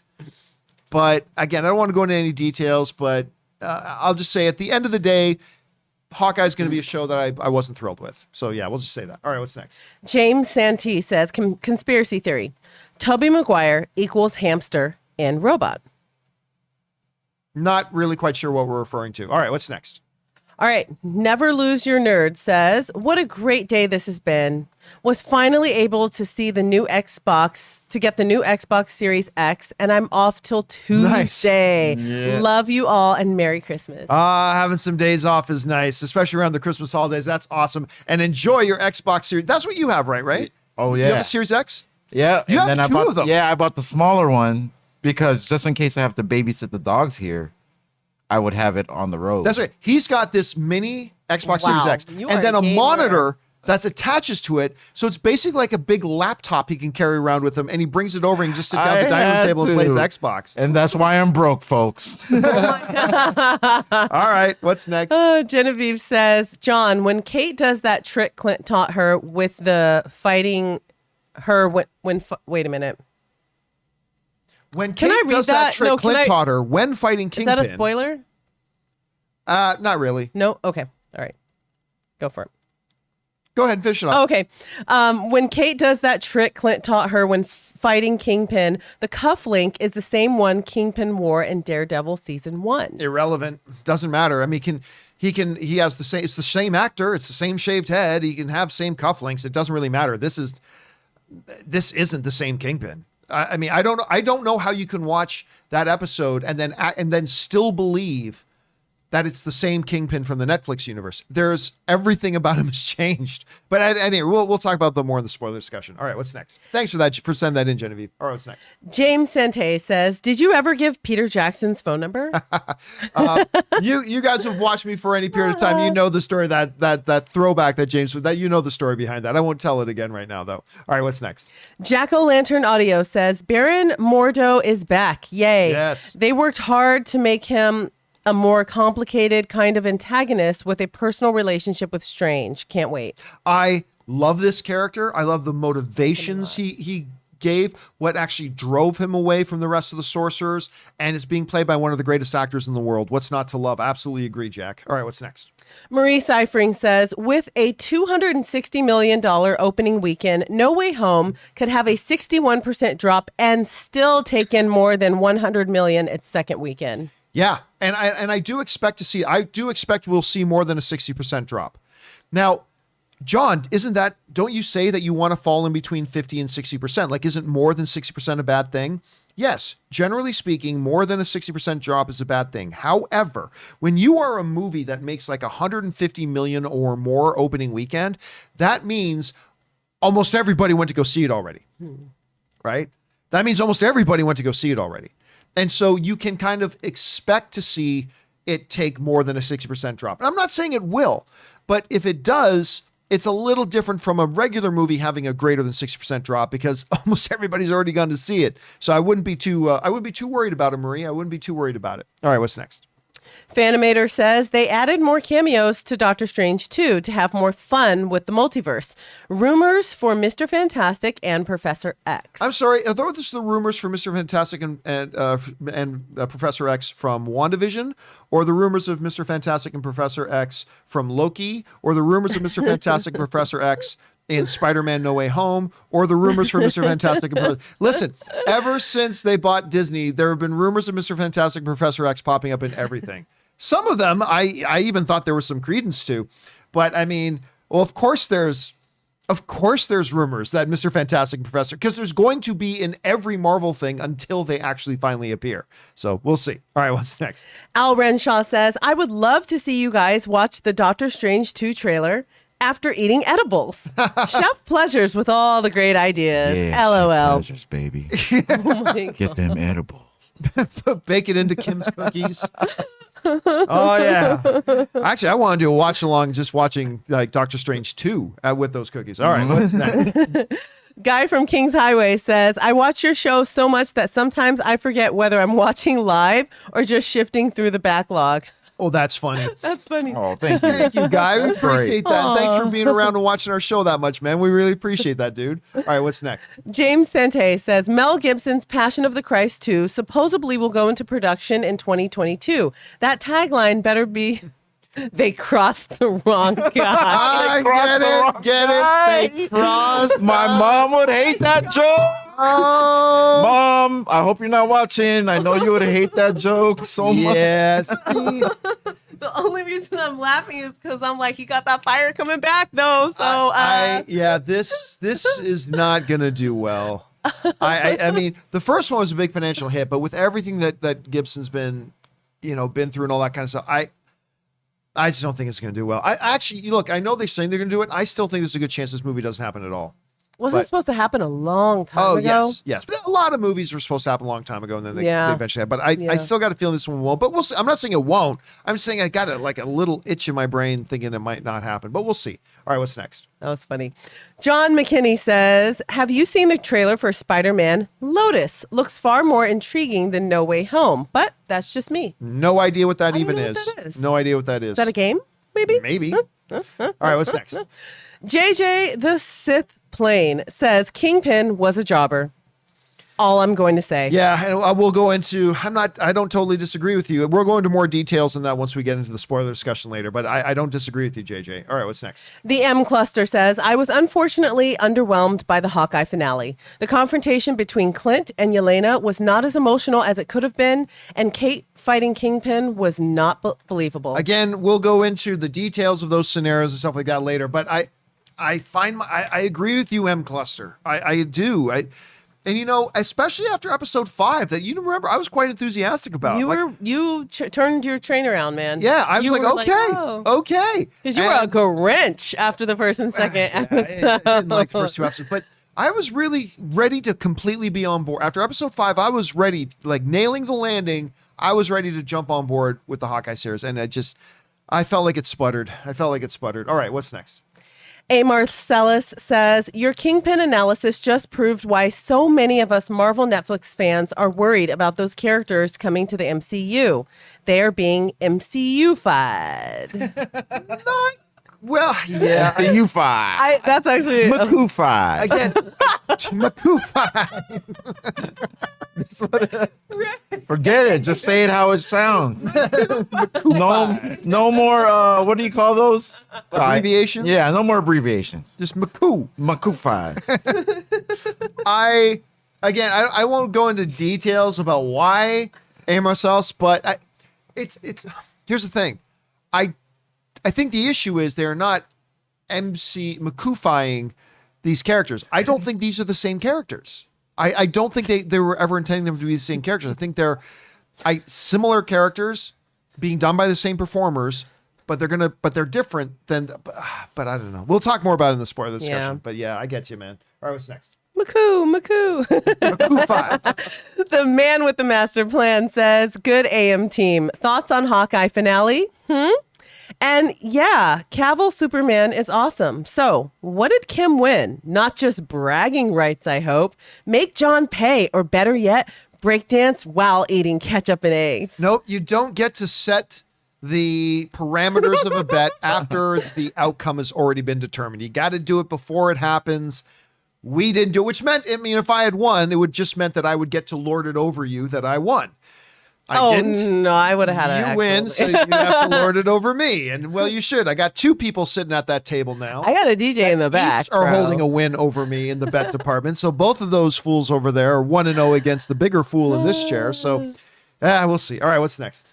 Ryder says, I haven't gotten around to watching Daredevil yet on Netflix, but this episode made Kingpin seem goofy to me when he was hyped to be a menacing presence. I do not disagree with you, Ryder. We'll go more in details as we do the spoiler discussion a little bit later today. But yeah, unfortunately, man, I quite agree with you. All right, what's next? Fanimator says, 1, No Way Home / Shang-Chi. 3, Zack Snyder's Justice League. 4, Suicide Squad. 5, Eternals. 6, Black Widow. 7, Venom 2. All right. Hated Venom, huh? Doing a tie on the top spot there. All right, what's next? Mark Goman says, the Echo show might just end up being a secret Daredevil show. Echo, Daredevil, and Kingpin have way too many ties to one another in the comics. Here's the problem. After that show, I have neither any desire to see an Echo show. I have no desire to see Kingpin anymore. And yeah, for there, I don't know. We will see what Kevin Feige has in his bag of goodies. Look, even if it is, they are moving forward with an Echo show and all that kind of stuff. I will trust Kevin Feige until he proves me otherwise. I think he's earned the benefit of the doubt. He's like, yeah, of course there's a Thor: The Dark World. Of course there's an Iron Man 3. Of course there's a Hawkeye. But his winning percentage is beyond impressive. And so he will get the benefit of the doubt from me if they do it, so we'll see. All right, what's next? David Ullman says, I'm interested in doing reaction videos that YouTubers occasionally do. What program do you recommend that shows people what I'm reacting to? Well, I mean, there's anything you can do. All you got to do, you can just edit it in post-production. I mean, or you can do it live. Listen, a very good, easy one, not the best one, but a good, simple and free one to use is OBS. And there's tons of, what's the word I'm looking for? Tutorials. There are tons of tutorials on YouTube, tons and tons and tons of tutorials on YouTube about how to use OBS. It's very simple. You can show what's on one screen, plus you can show your camera at the same time, and away you go. Just be very, very careful about content strikes. That's all you gotta be careful about. All right, what's next? Collins E says, 1, Spider-Man. 2, Shang-Chi. 3, Suicide Squad. 4, Eternals. 5, Black Widow. 6, Venom. And Venom 2, they were all great. I mean, I love getting, personally for me, everyone that came out, I at minimum liked. That's a good year for me. When I saw all of them and I'm like, at least enjoyed watching every single one of them. And I did. And, Black Widow was number 6 for me, but I enjoyed it. I did. I liked it. I just had some major issues with it that made me, not love it. But yeah, there you go. All right. Nice list, Collins. All right. What's next? My Comic Planet says, THR just did an article regarding No Way Home's success. They wrote, No Way Home is a mixed blessing of sorts. While it's indisputably a big win for theatrical box office recovery, it also underscores the massive divide between big, splashy event movies and just about everything else. I have to agree. It seems if a movie now is not a major tentpole film, it flops. Very scary for studios. Here's the problem, though. You are still trying to evaluate that in terms of a 2019 mindset. In 2019, these other films could still do quite well, and they did. Right now, we live in a very specific time when, again, according to the Variety report, that 49% of at least semi-regular moviegoers haven't gone back to the theaters yet. Okay, so what are the ones that are going to be the first ones they go back to? Well, probably the big splashy ones. And until things get back to normal, if they truly get back to normal, I don't think that's unexpected to see. We need films like Spider-Man, as Paul Thomas Anderson would probably back up. We need films like Spider-Man to get people back into the theaters at all. So I still think it's the same thing as people trying to evaluate box office results. It's like you got to stop looking at box office results through the lens of it still being 2018, 2019. You have to recognize the context that we're in. Can you make the same baseline assumptions in the context that we're in as opposed to when we did in 2018 and 19? And you can't. So basically what I'm saying is I don't think there's any conclusions to be drawn right now, other than a lot of people wanted to see Spider-Man. But beyond that, there's too many other asterisks involved here to form any baseline opinions. That's just my take on it for now. All right, thanks. Well, good thing to bring up, though, My Comic Planet. Thanks for rounding that in, man. All right, what's next? Casey Max says, I love murder mystery movies. Of course, we have Knives Out, too, but I recently rewatched Clue with Tim Curry, and it's still a classic. Ann loves Clue. Ann and Corey love Clue. But I got to tell you, man, Knives Out. I watched it again a few weeks ago, and I remember loving the movie. I forgot how much I loved it. Knives Out is such a glorious movie. It's so wonderful. I cannot wait to see Knives Out 2. Just Rian Johnson, whatever his love affair with Agatha Christie is, he just brings it to the screen. Frankly, better than Murder on the Orient Express did. I honestly thought Knives Out was a better Agatha Christie style movie than Murder on the Orient Express was, which is a literal Agatha Christie story. So I cannot wait to see what he does with number 2. Cannot wait. All right, what's next? Mighty Tank 1 says, just crazy how Spider-Man grossed more in its opening weekend than Shang-Chi did in its entire run. Insane. Well, that's true of almost every movie. That's true of every movie that's come out. I think Shang-Chi, correct me if I'm wrong, I think Shang-Chi was the number 1 domestic box office movie. Not worldwide, but I think it was the number 1 domestic box office movie until Spider-Man came out. Yeah, I mean, it was incredible. It's incredible what it did. All right, what's next? Elizabeth Gerardo says, just got my booster this morning. #, bring on the filthy. Nice. I hated this. I was scheduled to go get my booster last week, and I totally forgot. Oh, I'm sitting on my couch, and like relaxing, eating lunch, and then I'm realizing, what was I supposed to do today again? And I open my calendar, like, damn it, I was supposed to get my booster today. So I'm gonna try to do that in the next day or two if I can before Christmas hits. All right, what's next? Josie Reviews says jury duty with Ray must be so much fun. I have a hard time imagining a judge letting Ray sit on a jury. They have never chosen me. He did it. Because remember, just like he says, the first guy he comes across in a murder mystery, he did it. It's like they walk the defendant into the room. Oh, he did it. He did it. Can we go home now? I would pay to be on a jury. Oh yeah, man. I would pay money. I would be in those. No. I would love being in those deliberations. Definitely. Why do you think so? Just look at his eyebrows. Those are angry eyebrows. He got it wrong. He got it wrong. All right, what's next? Charlie Perez says Michael Keaton got added to Batgirl. I thought I heard something about that, which makes sense and would be interesting. I got to double check it, but I remember seeing some kind of headline about that. I'll have to look into that. That could only be a positive, right? Michael Keaton, come on. Can't possibly be a negative. Yeah. It's never a mistake to add talent. All right, what's next? Casey Mack says, by the way, love that Venom sweater you have, John. See? Thank you, Casey. Over and over again, I'm telling you. And did a great job picking this out. I mean, Does she really have a matching one? Did you know the She one? does not. Did you know the one she was gonna get you? No, what was The the one she was with gonna the give me? Santa taking a poop in the chimney? I did not know that was the one. That was her first one, and I was like, "Do it, do it." I think she chose well. I think she chose well. All right, what's next? Chips Bewick says lots of anger over Disney being a monopoly and tanking movies bought and Fox deal that were upcoming and released. Please talk on this some. It's bullshit. Disney trust in Disney's greed. Disney wants to make money. Once they own the Fox films, they want to make money off them. I mean, just look at what Free Guy did. They promoted the hell out of that film. So, yeah, no. Any idea that Disney is purposely tanking, any notion that Disney is purposefully losing money, especially under a Bob Chapek, any notion that Disney purposefully is losing money is fantasy. Disney is greedy. Above all things, they love money, as do most companies. That's the purpose for a company to exist. Greed is good. Greed is good. Greed works, says Michael Douglas. Yeah, so I don't buy that conspiracy theory at all. All right, what's next?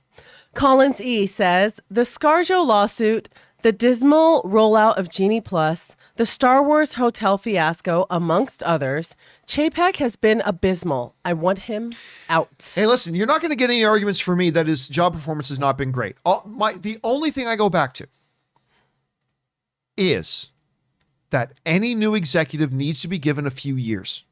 I think 3. And we cannot forget, nor should we underestimate, how massive a factor is that he stepped in under the most impossible of circumstances. Disney parks were closed, movie theaters were closed, production was shut down. It is a total nightmare scenario, and that's the scenario under which Bob Chapek took over Disney. And do I like the performance he's done so far? You all know I do not like the performance he's given us so far, but I recognize it was an impossible situation he stepped into, and you got to give him time. That being said, if Big Papa Iger says, I'll come back in 2022, then you show Chapek the door right away. Yeah, bye, Felicia. Like, goodbye. Goodbye. All right, what's next? Going back to the oldies right there. Yeah. Pretty Cyber says, Chapek does not deserve more time. I turned down a job with Disney. The comments made during that interview about the culture turned me off.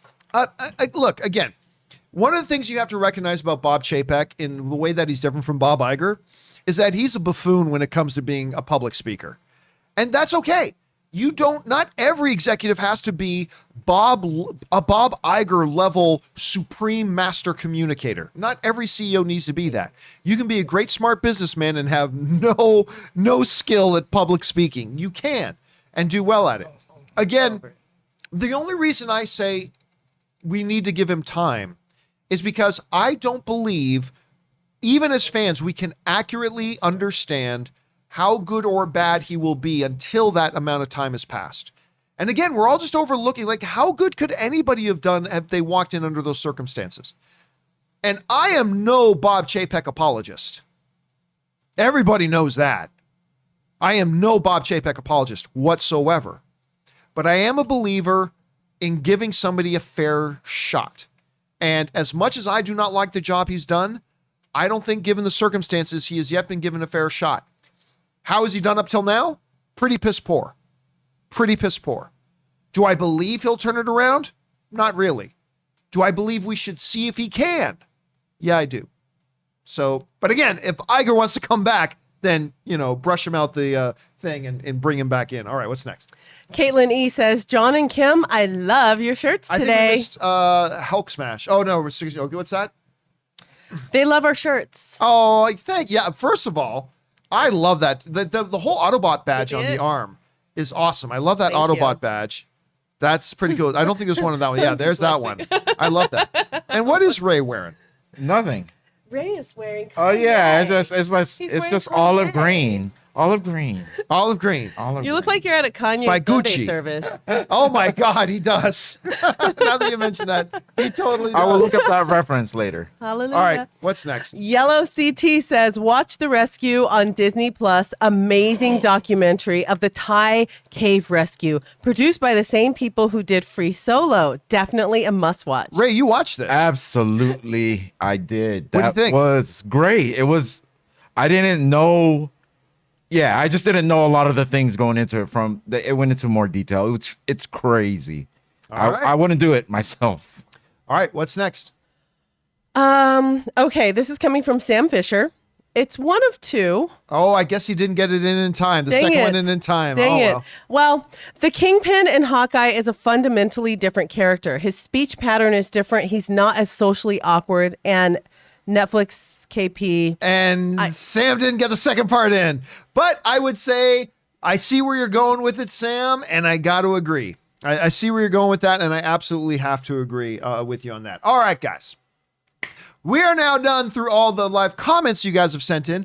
Now we're going to move on and start taking your questions. But before we do, we're going to just take a short little break here right now, give ourselves a chance to go refill our drinks, stretch our legs, give you guys a chance to run to the bathroom, grab something to eat, talk amongst yourselves. So don't go anywhere, guys. We will be right back.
All right, everyone, and we are back. Thank you so much for your patience and indulgence as we took a little bit of a break there.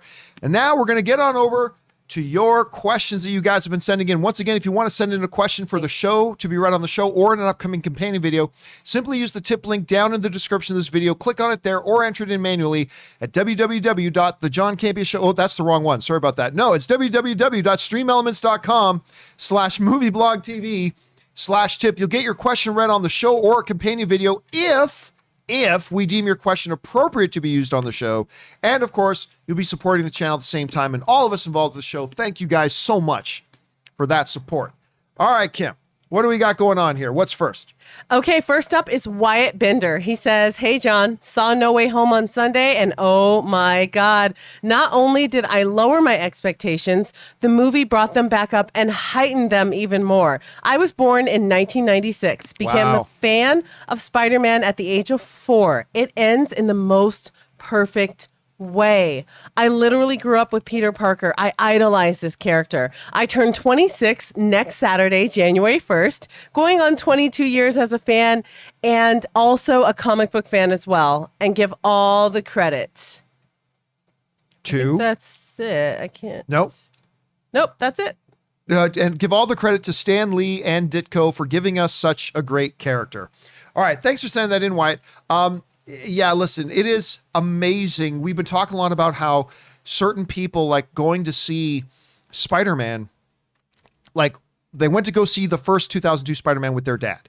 This is one of my favorite ones. And then now they're going to see No Way Home with their dad again and their son. It's just amazing how there's been this great Spider-Man continuity. I'm glad you're able to experience that, man. All right, what's next? This is coming from Sanji. "The Lord of the Rings trilogy changed my life. I watched the hours of making of more than it's probably healthy to do. A lot of us did. I moved to New Zealand 11 years ago, found my wife here, and we have now built a young family. More than the movies, I think the behind the scenes inspired an entire generation of costume, props, set and sound designers, special effects and makeup artists, editors, and of course, filmmakers." Absolutely. Look, that's one of the great things about not only the behind the scenes stuff on the Lord of the Rings discs, but we were talking also before, even though I don't like the Star Wars prequels, the behind the scenes making of stuff features on the Star Wars prequel discs are awesome too. And you're absolutely right, because you can watch those and understand that there's so much that goes into making the movies. And if you want to be a part of making movie magic, you don't have to be a great writer. You don't have to be a great director. There's so many other fields that you can get involved in. And those behind the scene features are massively key to that and will do a great job. So I think you're absolutely right, Sanji. They didn't only inspire people who want to make movies, they inspired people to make movies in maybe ways they never thought they could be a part of it. And that's key. Thanks for sending that in, man. All right, what's next? Not Sam Wilson tips in $20. Oh, thank you, Not Sam Wilson. "Hey, JC, here's a funny story. I went to see No Way Home Thursday in a packed theater. By Saturday, I started feeling under the weather. And yep, I tested positive for COVID. Oh, dude, sucks. It's all good, though. I was feeling better by Monday evening, and No Way Home was awesome. I know you don't remember, but you and I have pretty different tastes, so here are my odd opinions. Salute to WandaVision, but Falcon and Winter Soldier is still my favorite Disney Plus series so far, I think. The World is Watching is the best single episode of the MCU to date. The other 3 series have just been okay. And while I have loved all the MCU movies this year, The Eternals is my favorite. It was both expansive and intimate.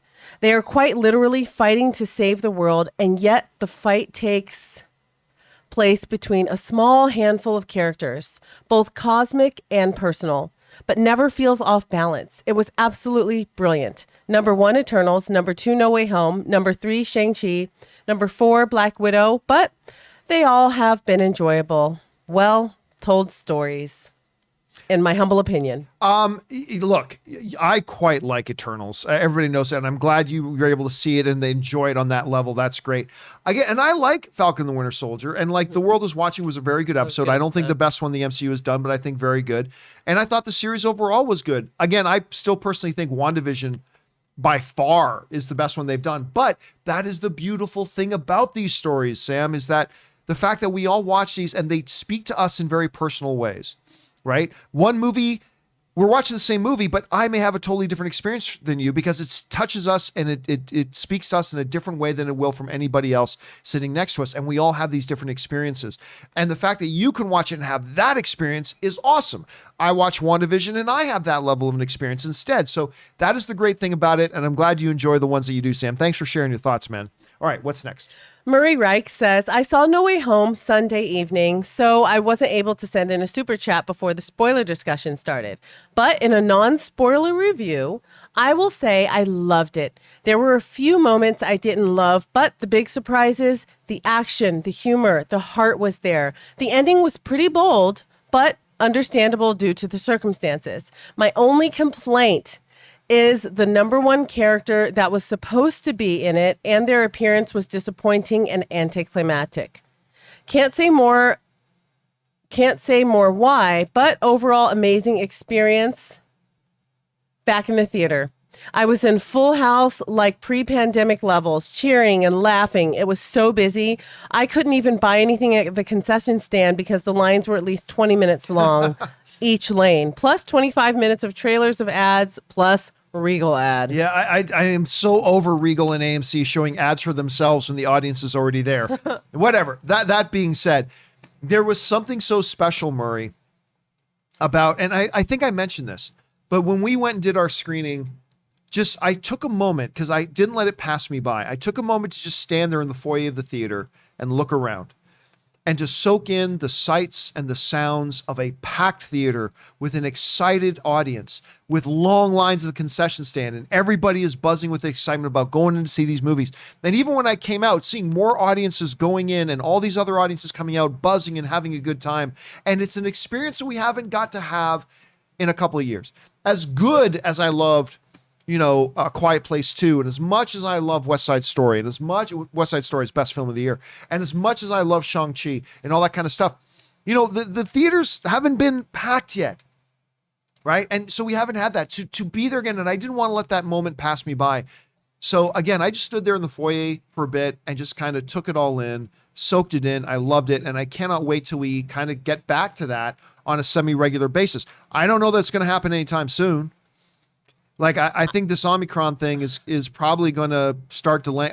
I don't think Morbius is going to come out on time. Yeah, if you can go to the movies, be safe and try to go. And honestly, don't take it for granted. Treasure it, because like many people have written in, there are countries they can't right now. They got their ticket, now they can't go. Or, I don't want to be ominous, but I don't know what's going to be open in the next month. Yeah. So don't take it for granted. Yeah. If you have a chance to do something now, go do it now, because I don't know how much longer. Go with the right people. All right. What's next? Paul Star Guy says, sending a little extra today to celebrate my 1-year anniversary of watching your show. Nice. Yes. Mandalorian Season 2 finale review. I've learned a lot and enjoy it a great deal. Having Kimberly and Ray on has made it even more fun. Keep up the great work. Thank you so much for that. First of all, thank you for being a 1-year anniversary viewer of our show. Thank you so much for that. You're right. Having Kimberly and Ray in the studio is a lot of fun. And having you here is a lot of fun, dude. So thank you so much, and for letting me know about our little anniversary that we have. So thanks for that, dude. Appreciate that. All right, what's next? Paul Star Guy says, some random thoughts follow. One of two. I know you dislike the Iron Man Jr. suit in Marvel, but did you know it has also appeared in DC and CW? Batwoman now has a Luke Fox assisting her as Batwing in such a suit. Also, Supergirl has used such a suit when flying in space and presumably to ward off kryptonite. Yeah, them doing things in CW show, I don't know, really counts as something we should take into serious consideration. I'm not surprised. But again, having Spider-Man, just being Spider-Man again, is something I look forward to very much. Mm-hmm. And I say this as somebody who loves Homecoming and Far From Home. But yeah, I'm very excited to see a true Spider-Man again. So anyway, there's that. All right, thanks for writing that in, Paul Star Guy. All right, what's next? All right, Paul Star Guy says, speaking of Supergirl, when she channeled Wonder Woman in Wonder Woman 84 to get in the minds of all the humans to help them empower themselves and her team to defeat their antagonists in her series finale. I'm not going to lie to you, Paul. I did not watch the series finale, nor the final season, nor the last couple of seasons of Supergirl. I ditched on that one fairly quick. Look, I'm one of these guys, just so you know, where I don't want to just constantly complain about something. So if I'm watching a show and it's not working for me, I tap out. I don't want to keep watching a show just so I can get on my show every single week and bitch and moan and complain about it. If I watch a show and I give it a bit of a shot and I realize it's not for me, I tap out and I move on to something I do enjoy. And Supergirl was one of those shows that just wasn't working for me.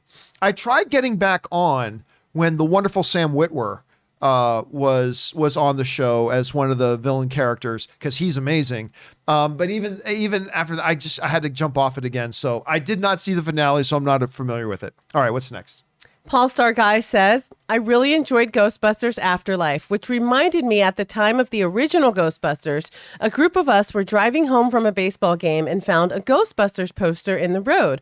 Our pastoral intern picked it up and immediately coined the term Sin Busters, which we would say every time the theme song came on. He even did a sermon on it in another movie referenced sermon.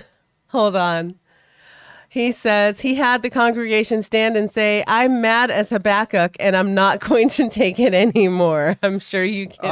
Habakkuk, one of the highly overlooked, one of the, what they refer to as one of the minor prophets, as they were to, not a very well-known story, in the five woes and all that kind of stuff. But I get the reference, Paul. I get the reference. Oh yeah. Listen, my buddy Bruxy, he's a massive movie fan. Actually, I'm going to have Bruxy on the show at some point. I'm going to have him on the show.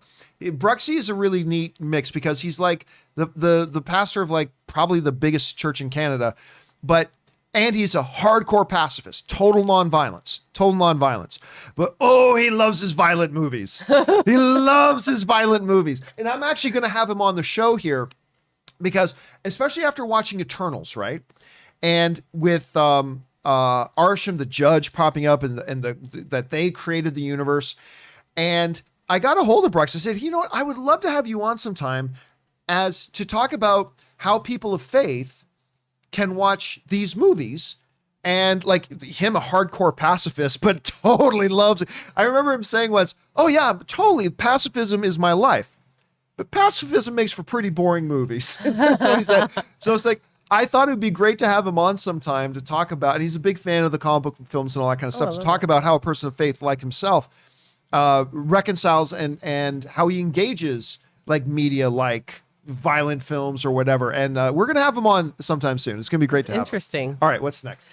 Interesting. Paul Star Guy says, recently we discussed Revelation on Sunday School and the Mark of the Beast 666, which recent scholarships suggest is 616. The Earth the MCU lies within is also designated as 616. Coincidence? Mephisto?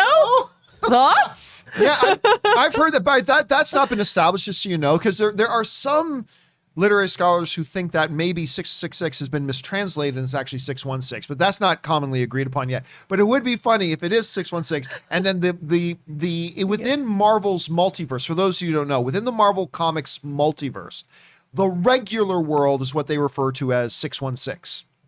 And so like in CW, they call it like Earth 1, Earth 2, whatever, but our universe is like 616. So yes, it's all about Mephisto. All Mephisto. All right, what's next? Tony Rodriguez says, oh, John, you got to see The Unforgivable on Netflix. It's going to be one of Sandra Bullock's greatest roles that never hit the theaters. I think it's based on a true story, a definite must-watch. You know how Netflix is, but this is a great movie. Bring on the filthy. You had a chance to watch it. What were your thoughts on Holy cow, so good. Sandra Bullock, she's reminding us I'm not just cute, Sandy. I bring it, and don't forget about my Oscar. And there's a scene with her and Viola Davis that you can't miss. Viola doesn't have a major role, but much like she did in Doubt, she has this smaller role and this one-on-one with Sandra Bullock, and you just sit back, and it's just a masterclass of intense acting. You guys watch it. You will love it. All right, what's next? Digavilli says, now, I'm not a betting man, but I'd be willing to wager money that the mocap photo you have is either Tom Cruise or Jim Carrey. Either way, we are in for a wild phase 4 and 5 of the MCU. You'd be mailing me a lot of money. That's all I'm going to say on that, Digovi. You'd be sending me a lot of money. All right, what's next? Dangerous D says, "Hi, John. The latest epic rap battle came out. It's so funny. The three Johns, Wick, Rambo, and McClane, was battling. It ended when John Campea critiqued their performance." Oh, kidding. I was going to say, that's amazing. It took a long time to finally get a new episode. Do you watch epic rap battles? Like new episode? I don't watch them. But there are a number of them I've come across and then watch, but I don't subscribe to the channel and then watch each one that new comes out. So I have not seen this one. It sounds clever though. I'll probably have to check it out at some point. Thanks for that, Dangerous. All right, what's next? All right, this is coming from Tim Tracy. Well, today's the day. After catching up on all the previous movies, my girlfriend and I will be going to see Spider-Man No Way Home today. Right. And I'm happy to say, with a mostly full theater, we'll definitely write back about the experience. Let's do this. I mean, Cheers. that is great that you get a chance to finally get out there and see it. I hope you have a great time, and do let us know about your experience, Tim. I hope you guys have a fantastic experience. All right. What's next? Josh Pollard says, "A huge thank you to those who were patient and courteous with the theater staff this weekend. It was rough. Myself and the rest of my management team just got off working 4 12-hour days in a row, Thursday through Sunday. Each and none of us got a chance to take a lunch break on any of those days because it was just too busy. And the majority of our floor staff is still too new and undertrained for us to just sit back. We spent probably 75% of our shifts on the floor backing up concessions or helping to clean theaters, 20% dealing with the guest issues, and maybe 5% actually getting to do the back office work we need to do in order to make the theater run. As a movie fan, I'm glad to see a film break records again after 2 years, but holy crap, I am tired. Had Monday off and slept until 2 p.m. Now heading into the Christmas week, usually one of our biggest of the year. Wish us luck." I mean, listen, and Josh, it just goes to point to it again that people who work in movie theaters are our movie-going heroes. They're our movie-going heroes. There are so many moving pieces to a theater operating. And I learned that. I mean, I've always known it, but at AMC, when we moved our AMC movie news operation into the cleared out glorified storage closet that was at AMC theaters at the AMC Burbank 16. And I actually got to see they had a great general manager there, and watching how the theater operated and all the moving pieces. You think, just open the door and hit play on the projector. There are so many complicated moving pieces to making a theater run. And for you guys to do what you do, making it possible and facilitating us movie fans getting to go and have those experiences, you're our movie-going heroes. So thank you to everybody who worked in those movie theaters this week to let everybody go and have that experience. So thank you to that, Josh. And I hope obviously I hope they stay super busy for you, but I hope you guys, as more of your staff gets more trained and experienced, you ruffle out or iron out all the ruffles. I hope it gets easier for you, man. I really do. All right, what's next?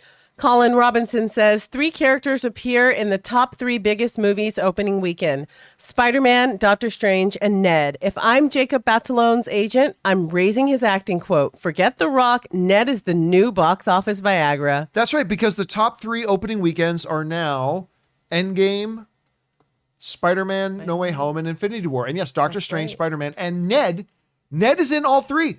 Jacob Bartolone can say, I am in all 3 of the top 3 opening weekend box office movies of all time. I don't think he's going to get a big pay raise because, none of them were the Ned movie.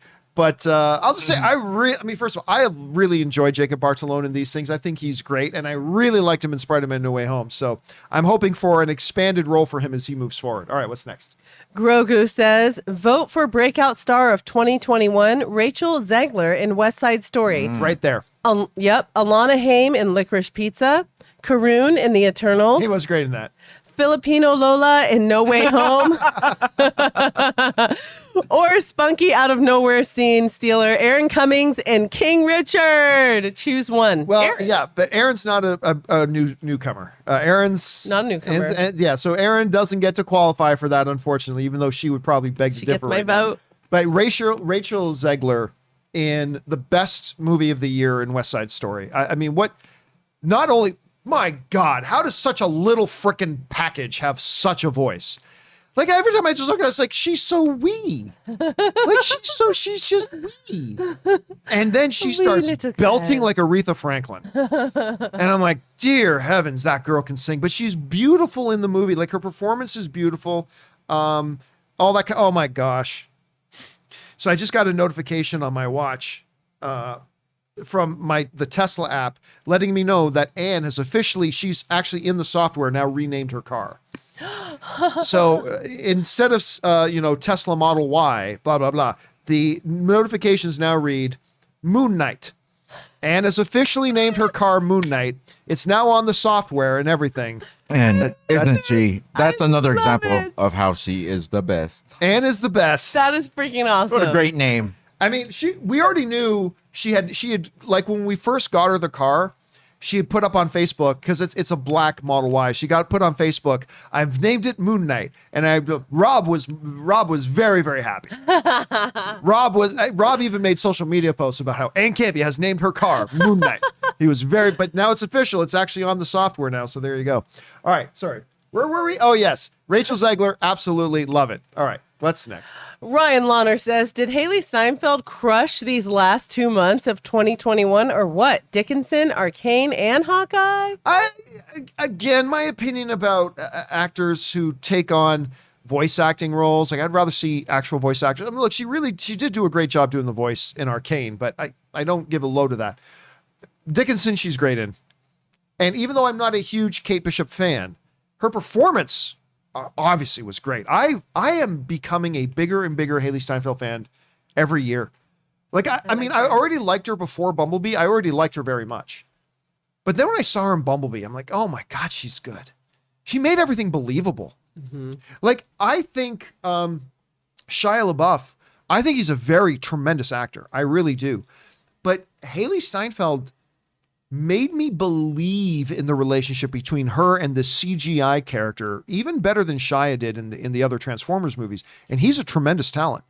And I'm just becoming a bigger and bigger fan of hers. All right. What's I'm sorry, John, but oh yes, I got to put my vote in on what you name your car. And this is a serious suggestion. All right. Winter Soldier, because it's white, the snow. I love it. I love Winter Soldier. Come on. Winter Soldier. For those of you who know, my car's white. Yeah. And so Winter Soldier. And plus you're from Canada. You should call it Mr. Mayonnaise. Or mayonnaise sandwich. No, but it's not as cool as Moon Knight. So Moon Knight, Winter Soldier. That's a good one. I might just do that. Yeah, do it. I might just do that. Okay. Well, someone in the chat said Knight Rider. But then it's totally white. It'll be White Rider. Yeah. White Rider. Yeah. Winter Soldier. Okay. With the snow, the Canadian. Or someone said Stormtrooper. That one's good too. Yeah, I think a lot of white cars will have like Stormtrooper decals on them and things like that, so that wouldn't be terribly. But winter mayo. White Wolf. Luis Martinez is saying White Wolf. That's actually a good one. Yep, that one's good too. Winter mayo. All right, let's keep moving here. Go Tiger says, I'm really looking forward to seeing American Underdog. However, between COVID and now No Way Home, I'm not sure if I'll be able to watch it. I'm such a sucker for inspiring sports movies. On another subject, how about making a list of the must-see non-comic book movies? I'm always trying to build on my foundation of cinema knowledge. Oh, I've done several videos like that. I've done several videos of like I remember I did a whole series of I can't remember exactly how we worded it, but it's like the must-see movies that any film fan needs to have in their resume, needs to have in their repertoire. And I remember we ran through the AFI. I think just a few months ago, we talked about our most anticipated non-comic book movies coming up. We talk about those quite frequently. So yeah, absolutely. And I always will. Like once we get into 2022, we'll probably do the most anticipated non-comic book movies coming out that year and stuff like that, because I talk about this a lot. When I started AMC Movie News, I felt like it was a part of my job to convince movie fans to give comic book movies a shot. That they had grown and developed and become like really good movies. I mean, some of them suck, but a lot of them are very good. And I remember it was low-key part of my job to convince moviegoers to give comic book movies a shot. Somewhere around 6 or 7 years ago, that changed. And now I feel like it's part of my job to convince people to give non-comic book movies a shot. Because there's a lot, like, and no offense to anybody, but you can really tell when you get near the end of the year and we start having Oscar discussions and the movies that people are always throwing out are the comic book movies. It's like, okay, so like you've never actually watched many of the non-comic book movies this year. So I feel like it's part of my job to do that. And that's why, every week we'll talk about Death on the Nile. We'll talk about like the other films, but yeah, once we get into 2022, we'll definitely do some dedicated lists like that too. But listen, I love the comic book movies. The comic book movies are the main financial drivers of the industry right now. They are the biggest events in movies right now. I love talking about them. That's why we talk about them a lot. But yes, we do also need to keep our eyes. And that's why I'll talk about West Side Story every chance we get. It's the best movie of the year. I mean, I love Shang-Chi. I love Spider-Man No Way Home. And I haven't seen Licorice Pizza yet. But so Licorice Pizza aside, West Side Story is the best movie of the year. It just is. Obviously, that's a subjective opinion, but it's the best movie of the year. So, yeah. So we'll always keep a focus on that. All right, what's next? Scott Brown says, just wanted to say Merry Christmas, John, to you and your family. Oh, thank you. I've been a fan since the early days of AMC, and your show has always been there for me. You do an amazing job at making the show feel like a group conversation, and that makes the show so special. And by the way, Scott tipped in like $25 to be supportive of the channel. Thank you, Scott. Thank you so much, Scott. I mean, listen, I have always, even when it's just me solo, I've always endeavored to make, ever since the early days of AMC, I wanted my show, because I know me and my friends, when we would talk about movies, we didn't talk about them like art critics. We talked about movies like sports fans, because we were also sports fans, but we would talk about it in sports terms. So when I set out to start doing a video show about movies, I wanted it to be the ESPN Sports Center of movie discussion. And you guys have probably recognized that, whether I was doing For Your Consideration or AMC Movie Talk or then Collider Movie Talk or now the John Campea Show. That's kind of the feel I go for, because that's how I talk about movies. And so thank you so much for being around and being a part of that, Scott. And thank you for the kind words. And may you have a wonderful holiday season as well, my friend. All right, what's next? Sparkly Thanos says, Sparkly. Matrix 4 just isn't good. You guys will either semi-like it or just hate it. I could forgive a lazy plot if the music and action were good, but not bringing back Don Davis from music and Yuan Wu-Ping to supervise fight choreography really hurt this film. Wow. Well, I mean, again, I'm hearing mixed things. Right now, it does hold a positive. Let me just bring it up again. As of right now, it is still holding a positive. The majority of the critics like it. They are saying right now, what are we at here? Yeah, it's still at 162 reviews, 68%. So, I mean, hey, we'll see. We'll see how it goes. I'm going to see it in a few hours, so hopefully I like it. All right, what's next? Jack Lumber says, if Spider-Man does go back to the Sonyverse, would home trilogy characters like Ned, MJ, and Flash have to go with him, especially since Sony owns the rights to the characters? Have to? No. That's like... Whether they stay in the MCU, go to the Sonyverse, do a mix between the two, whatever it is, they're going to have to hammer out a new deal, and they'll put whatever details in that deal that they do. If Spider-Man does go back to the MCU, and Spider-Man No Way Home definitely ends in a place where it'd be very, very easy now for them to take him over into the Sonyverse, very, very easy for them to leave him in the MCU. But if they do decide to take him back into the Sonyverse, then it would make sense to me that you would bring characters like MJ and Ned along, but they don't have to. It's all in the negotiation, what they decide to divvy up. So we'll see where they go with that. All right, what's next? Richard H. says, hello, John, Kim, and Ray. I recently saw Spider-Man No Way Home for my third time. Nice. But had the displeasure of sitting next to someone that was not interested in the film and kept sighing throughout it. Just leave the movie instead of being a distraction. Thoughts? My God. I disagree. Here's the thing. I enjoy people having their natural reactions to films in theaters. I know a lot of people don't like it when people hoop and holler and cheer and scream and whatever. I do. If it's their real reaction to it. Like if you're watching something, you want to stand up and cheer when something happens, then you do it. But it goes both ways. Like if you're watching, like I know when something happens in a movie that is like totally awful, I'll go, ugh, or something like that, right? I still remember when me, Dennis Zen, and John Schnepp, we walked in to go watch one of the worst films I've ever seen in my life, Jupiter Ascending. I remember like Schnepp was just laughing at me the whole time because that movie is so bad. And they did so many awful things in it. I remember it's like I was trying so hard not just to walk out. Because like I was literally like trying to hold in my sighs and hold in my moans of displeasure. I literally covered my face and I put my forehead down to my knees going, this is so bad. Like trying so hard not to scream out. But I mean, if we are going to say we want to encourage audiences to actually be expressive, if it's natural, like don't fake. I hate fake laughing and fake cheering and fake sighing and fake complaining. But I mean, if we want audiences to be a part of an audience that is like actually letting its actual response to the movie out, then you got to take both sides of the coin. And so, I mean, as long as he wasn't just sitting there trying to be a distraction, but I mean, if something happened in the movie that he thought was terrible and his natural reaction was, then I don't fault. Then again, I'm not the guy who had to sit beside him, but from a perspective as a guy who didn't have to sit beside him, I don't fault him for that if that was his natural reaction to it. All right, what's next? B. Wayne NY says, "Hey, John, have you had a chance to read this weekend's Variety cover article, Leaving the Kingdom, about Bob Iger? It's great. They devoted half the magazine to his amazing career. Like you, I'm a big fan of his. One of the photos shows a lightsaber on his office desk." I have not had a chance to read the article yet. I'm aware of it. I want to read it. I mean, Bob Iger is just probably the best executive we've ever had in entertainment. And who knows, there might be a chance he ain't going anywhere. We'll find out soon, though. We'll find out soon. All right, thanks for writing that in, B. Wayne. What's next? Say says, "I heard the other day Ernie Reyes Jr. name come up. Oh, yeah. Coincidentally, the same day Mr. Reyes underwent a liver transplant. Oh, I didn't know about this. Wow. His social media account says he's recovering well, and I hope to see more projects from him in the future. That's right, Surf Ninja. Yeah, and several other things. Was he in Sidekicks as a young? I believe he was in Sidekicks, if I'm not mistaken. Chuck Norris, yeah. I did not know he was going to. So all of our best thoughts and wishes to his speedy recovery. Thank you, Cy, for putting that in there and making us aware of that. Appreciate that. All right, what's next?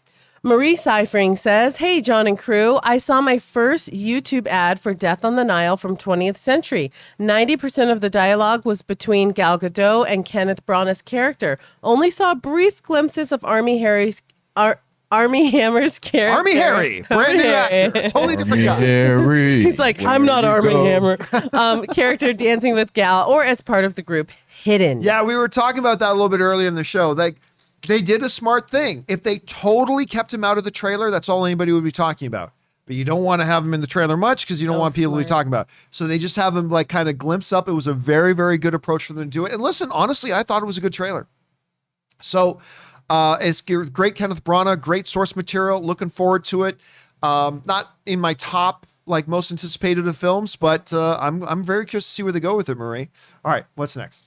Sergeant Ward says, "I just realized something about streaming. Most studios read great scripts and say, look, this script is great, but it's not the type of movie that's going to make its money back. I believe Netflix is good at that, but they also say yes to scripts that sound cool, but it's an awful script. But they decide to make it for content's sake. I hope they realize this. What do you think, John?" Well, I mean, look, here's the reality. There are many times that a script can read really well, but then you realize later that it doesn't. Here's a great example. There was Sam Worthington and Liam Neeson did a Clash, I believe it was Clash of the Titans that they did. I think they did a remake of Clash of the Titans. I think that's the one I'm thinking of. And I remember I got the script like over a year before the movie came out. I had the script sent to me. And I remember reading the script, and the script read great.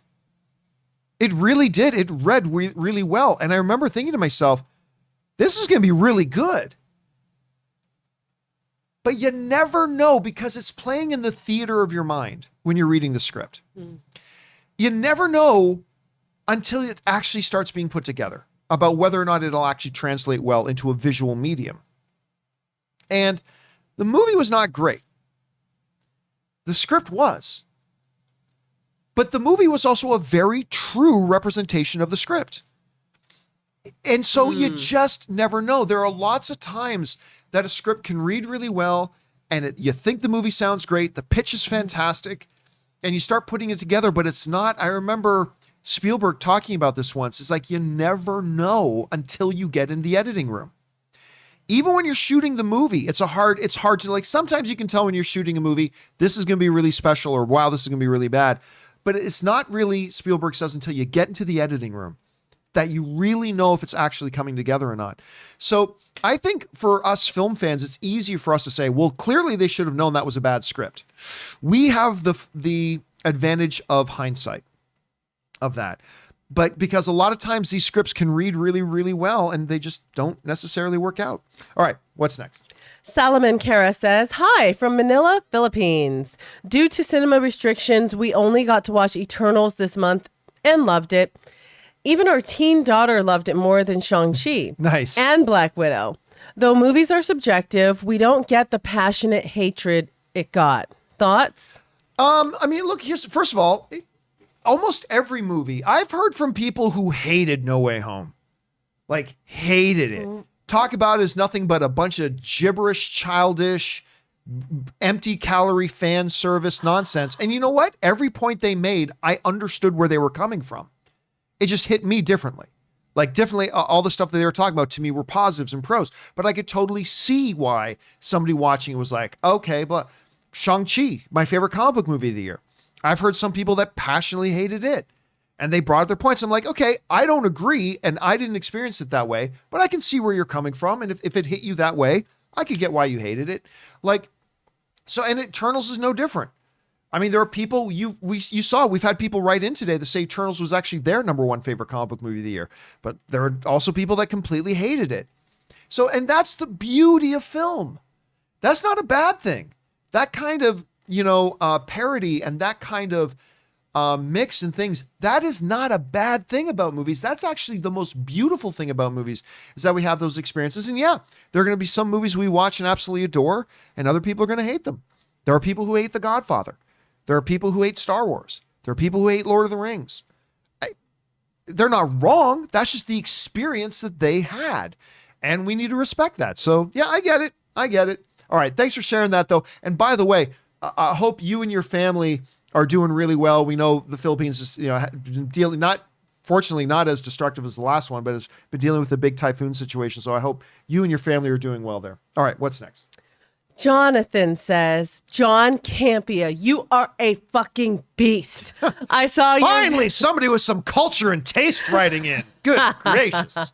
Edibles are strong with that guy. I saw your video for the Adopt a Family. My God, I teared up. I regret not doing my part, but this community, shit, you're all amazing. You have my deepest respect, Campea. Well done. You fucking earned GOAT status. Well, listen, it's about our community and what our community did. For those of you who don't know what Jonathan is talking about, you can go on to our YouTube channel. You see we put up our update of the Adopt a Family situation. And I was floored by how our community responded and what our community did. And it was an amazing thing to be a part of. I know me, Ray, and Ryan, it was a very, very special experience for us, and it's all possible and everything was done because of you guys. So if you want to go check out that video, go check it up. It's up on the channel right now.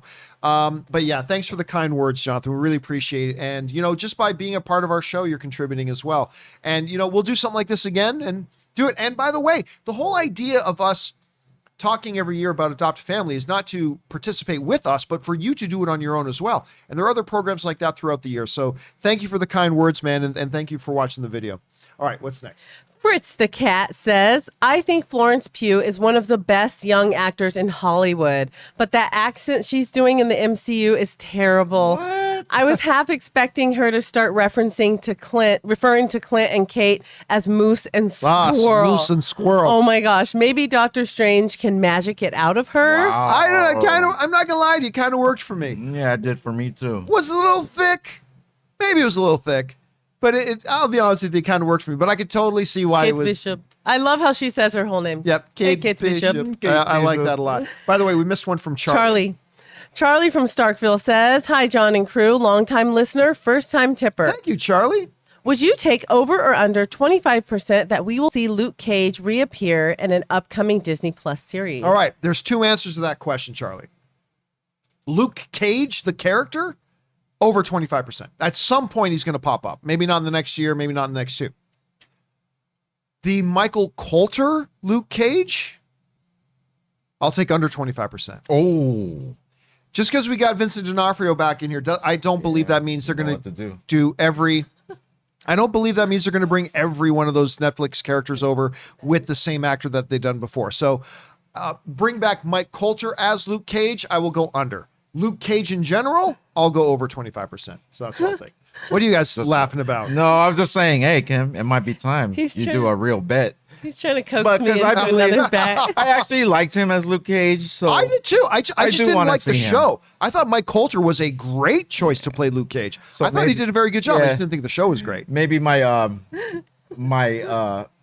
I'm not thinking with my brain right now. Just with my, heart. I want him to play Luke Cage. He's trying to get me to make another bet. Yeah. No, we're gonna double team against you. It's not something I would put money on by any stretch of the imagination. But if you're asking me, would I take the over under? Again, I would take the under on it being Mike Coulter over in general. So yeah, that's my thought. All right, what's next? Rob Tari says, so Robert Rodriguez said the Boba Fett trailers have only showed half of the first episode to avoid spoiling big surprises. I'm not saying this will happen, but could they be hiding an appearance of a de-aged Han Solo? Weirder things have happened. Odds? Here's the problem. I mean, could you? Yes, absolutely. But this would be a Han Solo that would have to be years after the events of Return of the Jedi.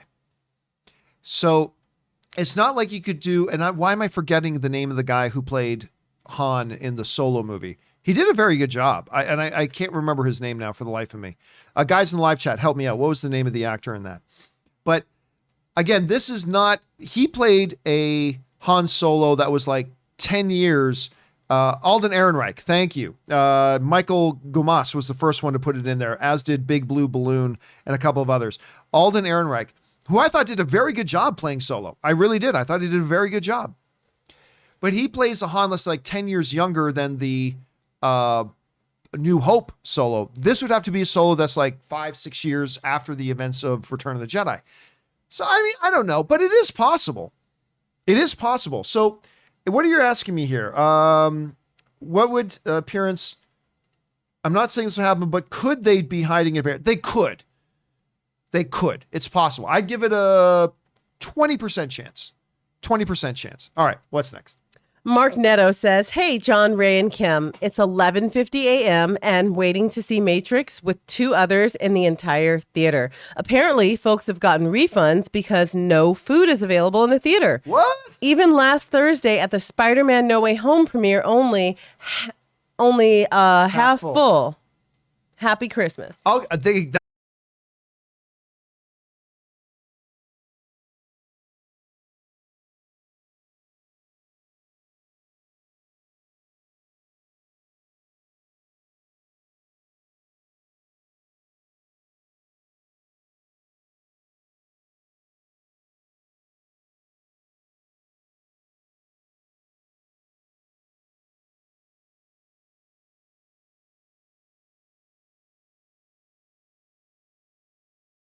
To me, is absolutely a part of the movie-going experience. Like, having that popcorn is part of my movie-going experience. Having that soda is a part of my movie-going experience. Not a necessarily healthy part of the movie-going experience, but a part of the movie-going experience nonetheless. And because at first, Mark Netto, I was like, really? Did they need to give you a refund just because they didn't have extra stuff for you to buy? But now that I think about it, I'm like, yeah, I would want a bit of a refund because they took away part of that experience for me. Just like funnel cake is to me at Six Flags, Magic Mountain. Riz, I've never been to Six Flags. Or Knott's Berry Farm. If the funnel cake shop is closed, I'm not coming. There you go. That's the very first thing I go into when I go to Six Flags or Knott's Berry Farm. Ask anybody. The very first thing I walk into, I don't even go into the ticket line. I just go to the funnel cake. Are you serious? I'm good. You get your funnel case, like, okay, Ann, I'm ready to go home. You know how many times I don't have that too often, so whenever it's available, I'll just go and get it. So even if I'm full, it's like a must. And once again, it's a fat guy. It's a must. Mike, shut up. All right, guys. And that'll do it for today's installment of the John Campea Show. Thank you guys so much for being here. Big special thank you to all you guys who sent in the comments and the questions. Number one, because you gave us great fun things to talk about. But number two, you supported this channel as you did it. And all of us involved with the John Campea Show, thank you guys so much for your support. Don't forget, a little bit later this afternoon, we've got our Hawkeye series finale open spoiler discussion. Hope you guys will come back and join us for that. And of course, the John Campea Show returns again tomorrow, where I think all of us will be in Christmas sweaters. So, because Kim and Ray, you both already got your Christmas sweaters, right? Yep. Oh, Kim's Christmas already got like a full day outfit. tomorrow. Oh yeah, it's gonna be tomorrow. We're gonna do that situation. tomorrow. It's a situation. It's a full situation. I All love right. being extra at the holidays. All right, guys. In the meantime, I want to say thank you to Kim for being here. Kim, where can people follow you online? You guys can catch me on Instagram at wasgoodkimberly. And of course, Ray Aura. Ray, where can people find you? It's Ray Aura with a 0 instead of a O. And you guys can follow me on social media, on Instagram and Twitter. Right there, you can see it at John Campea. Right there it is, right there, at John Campea.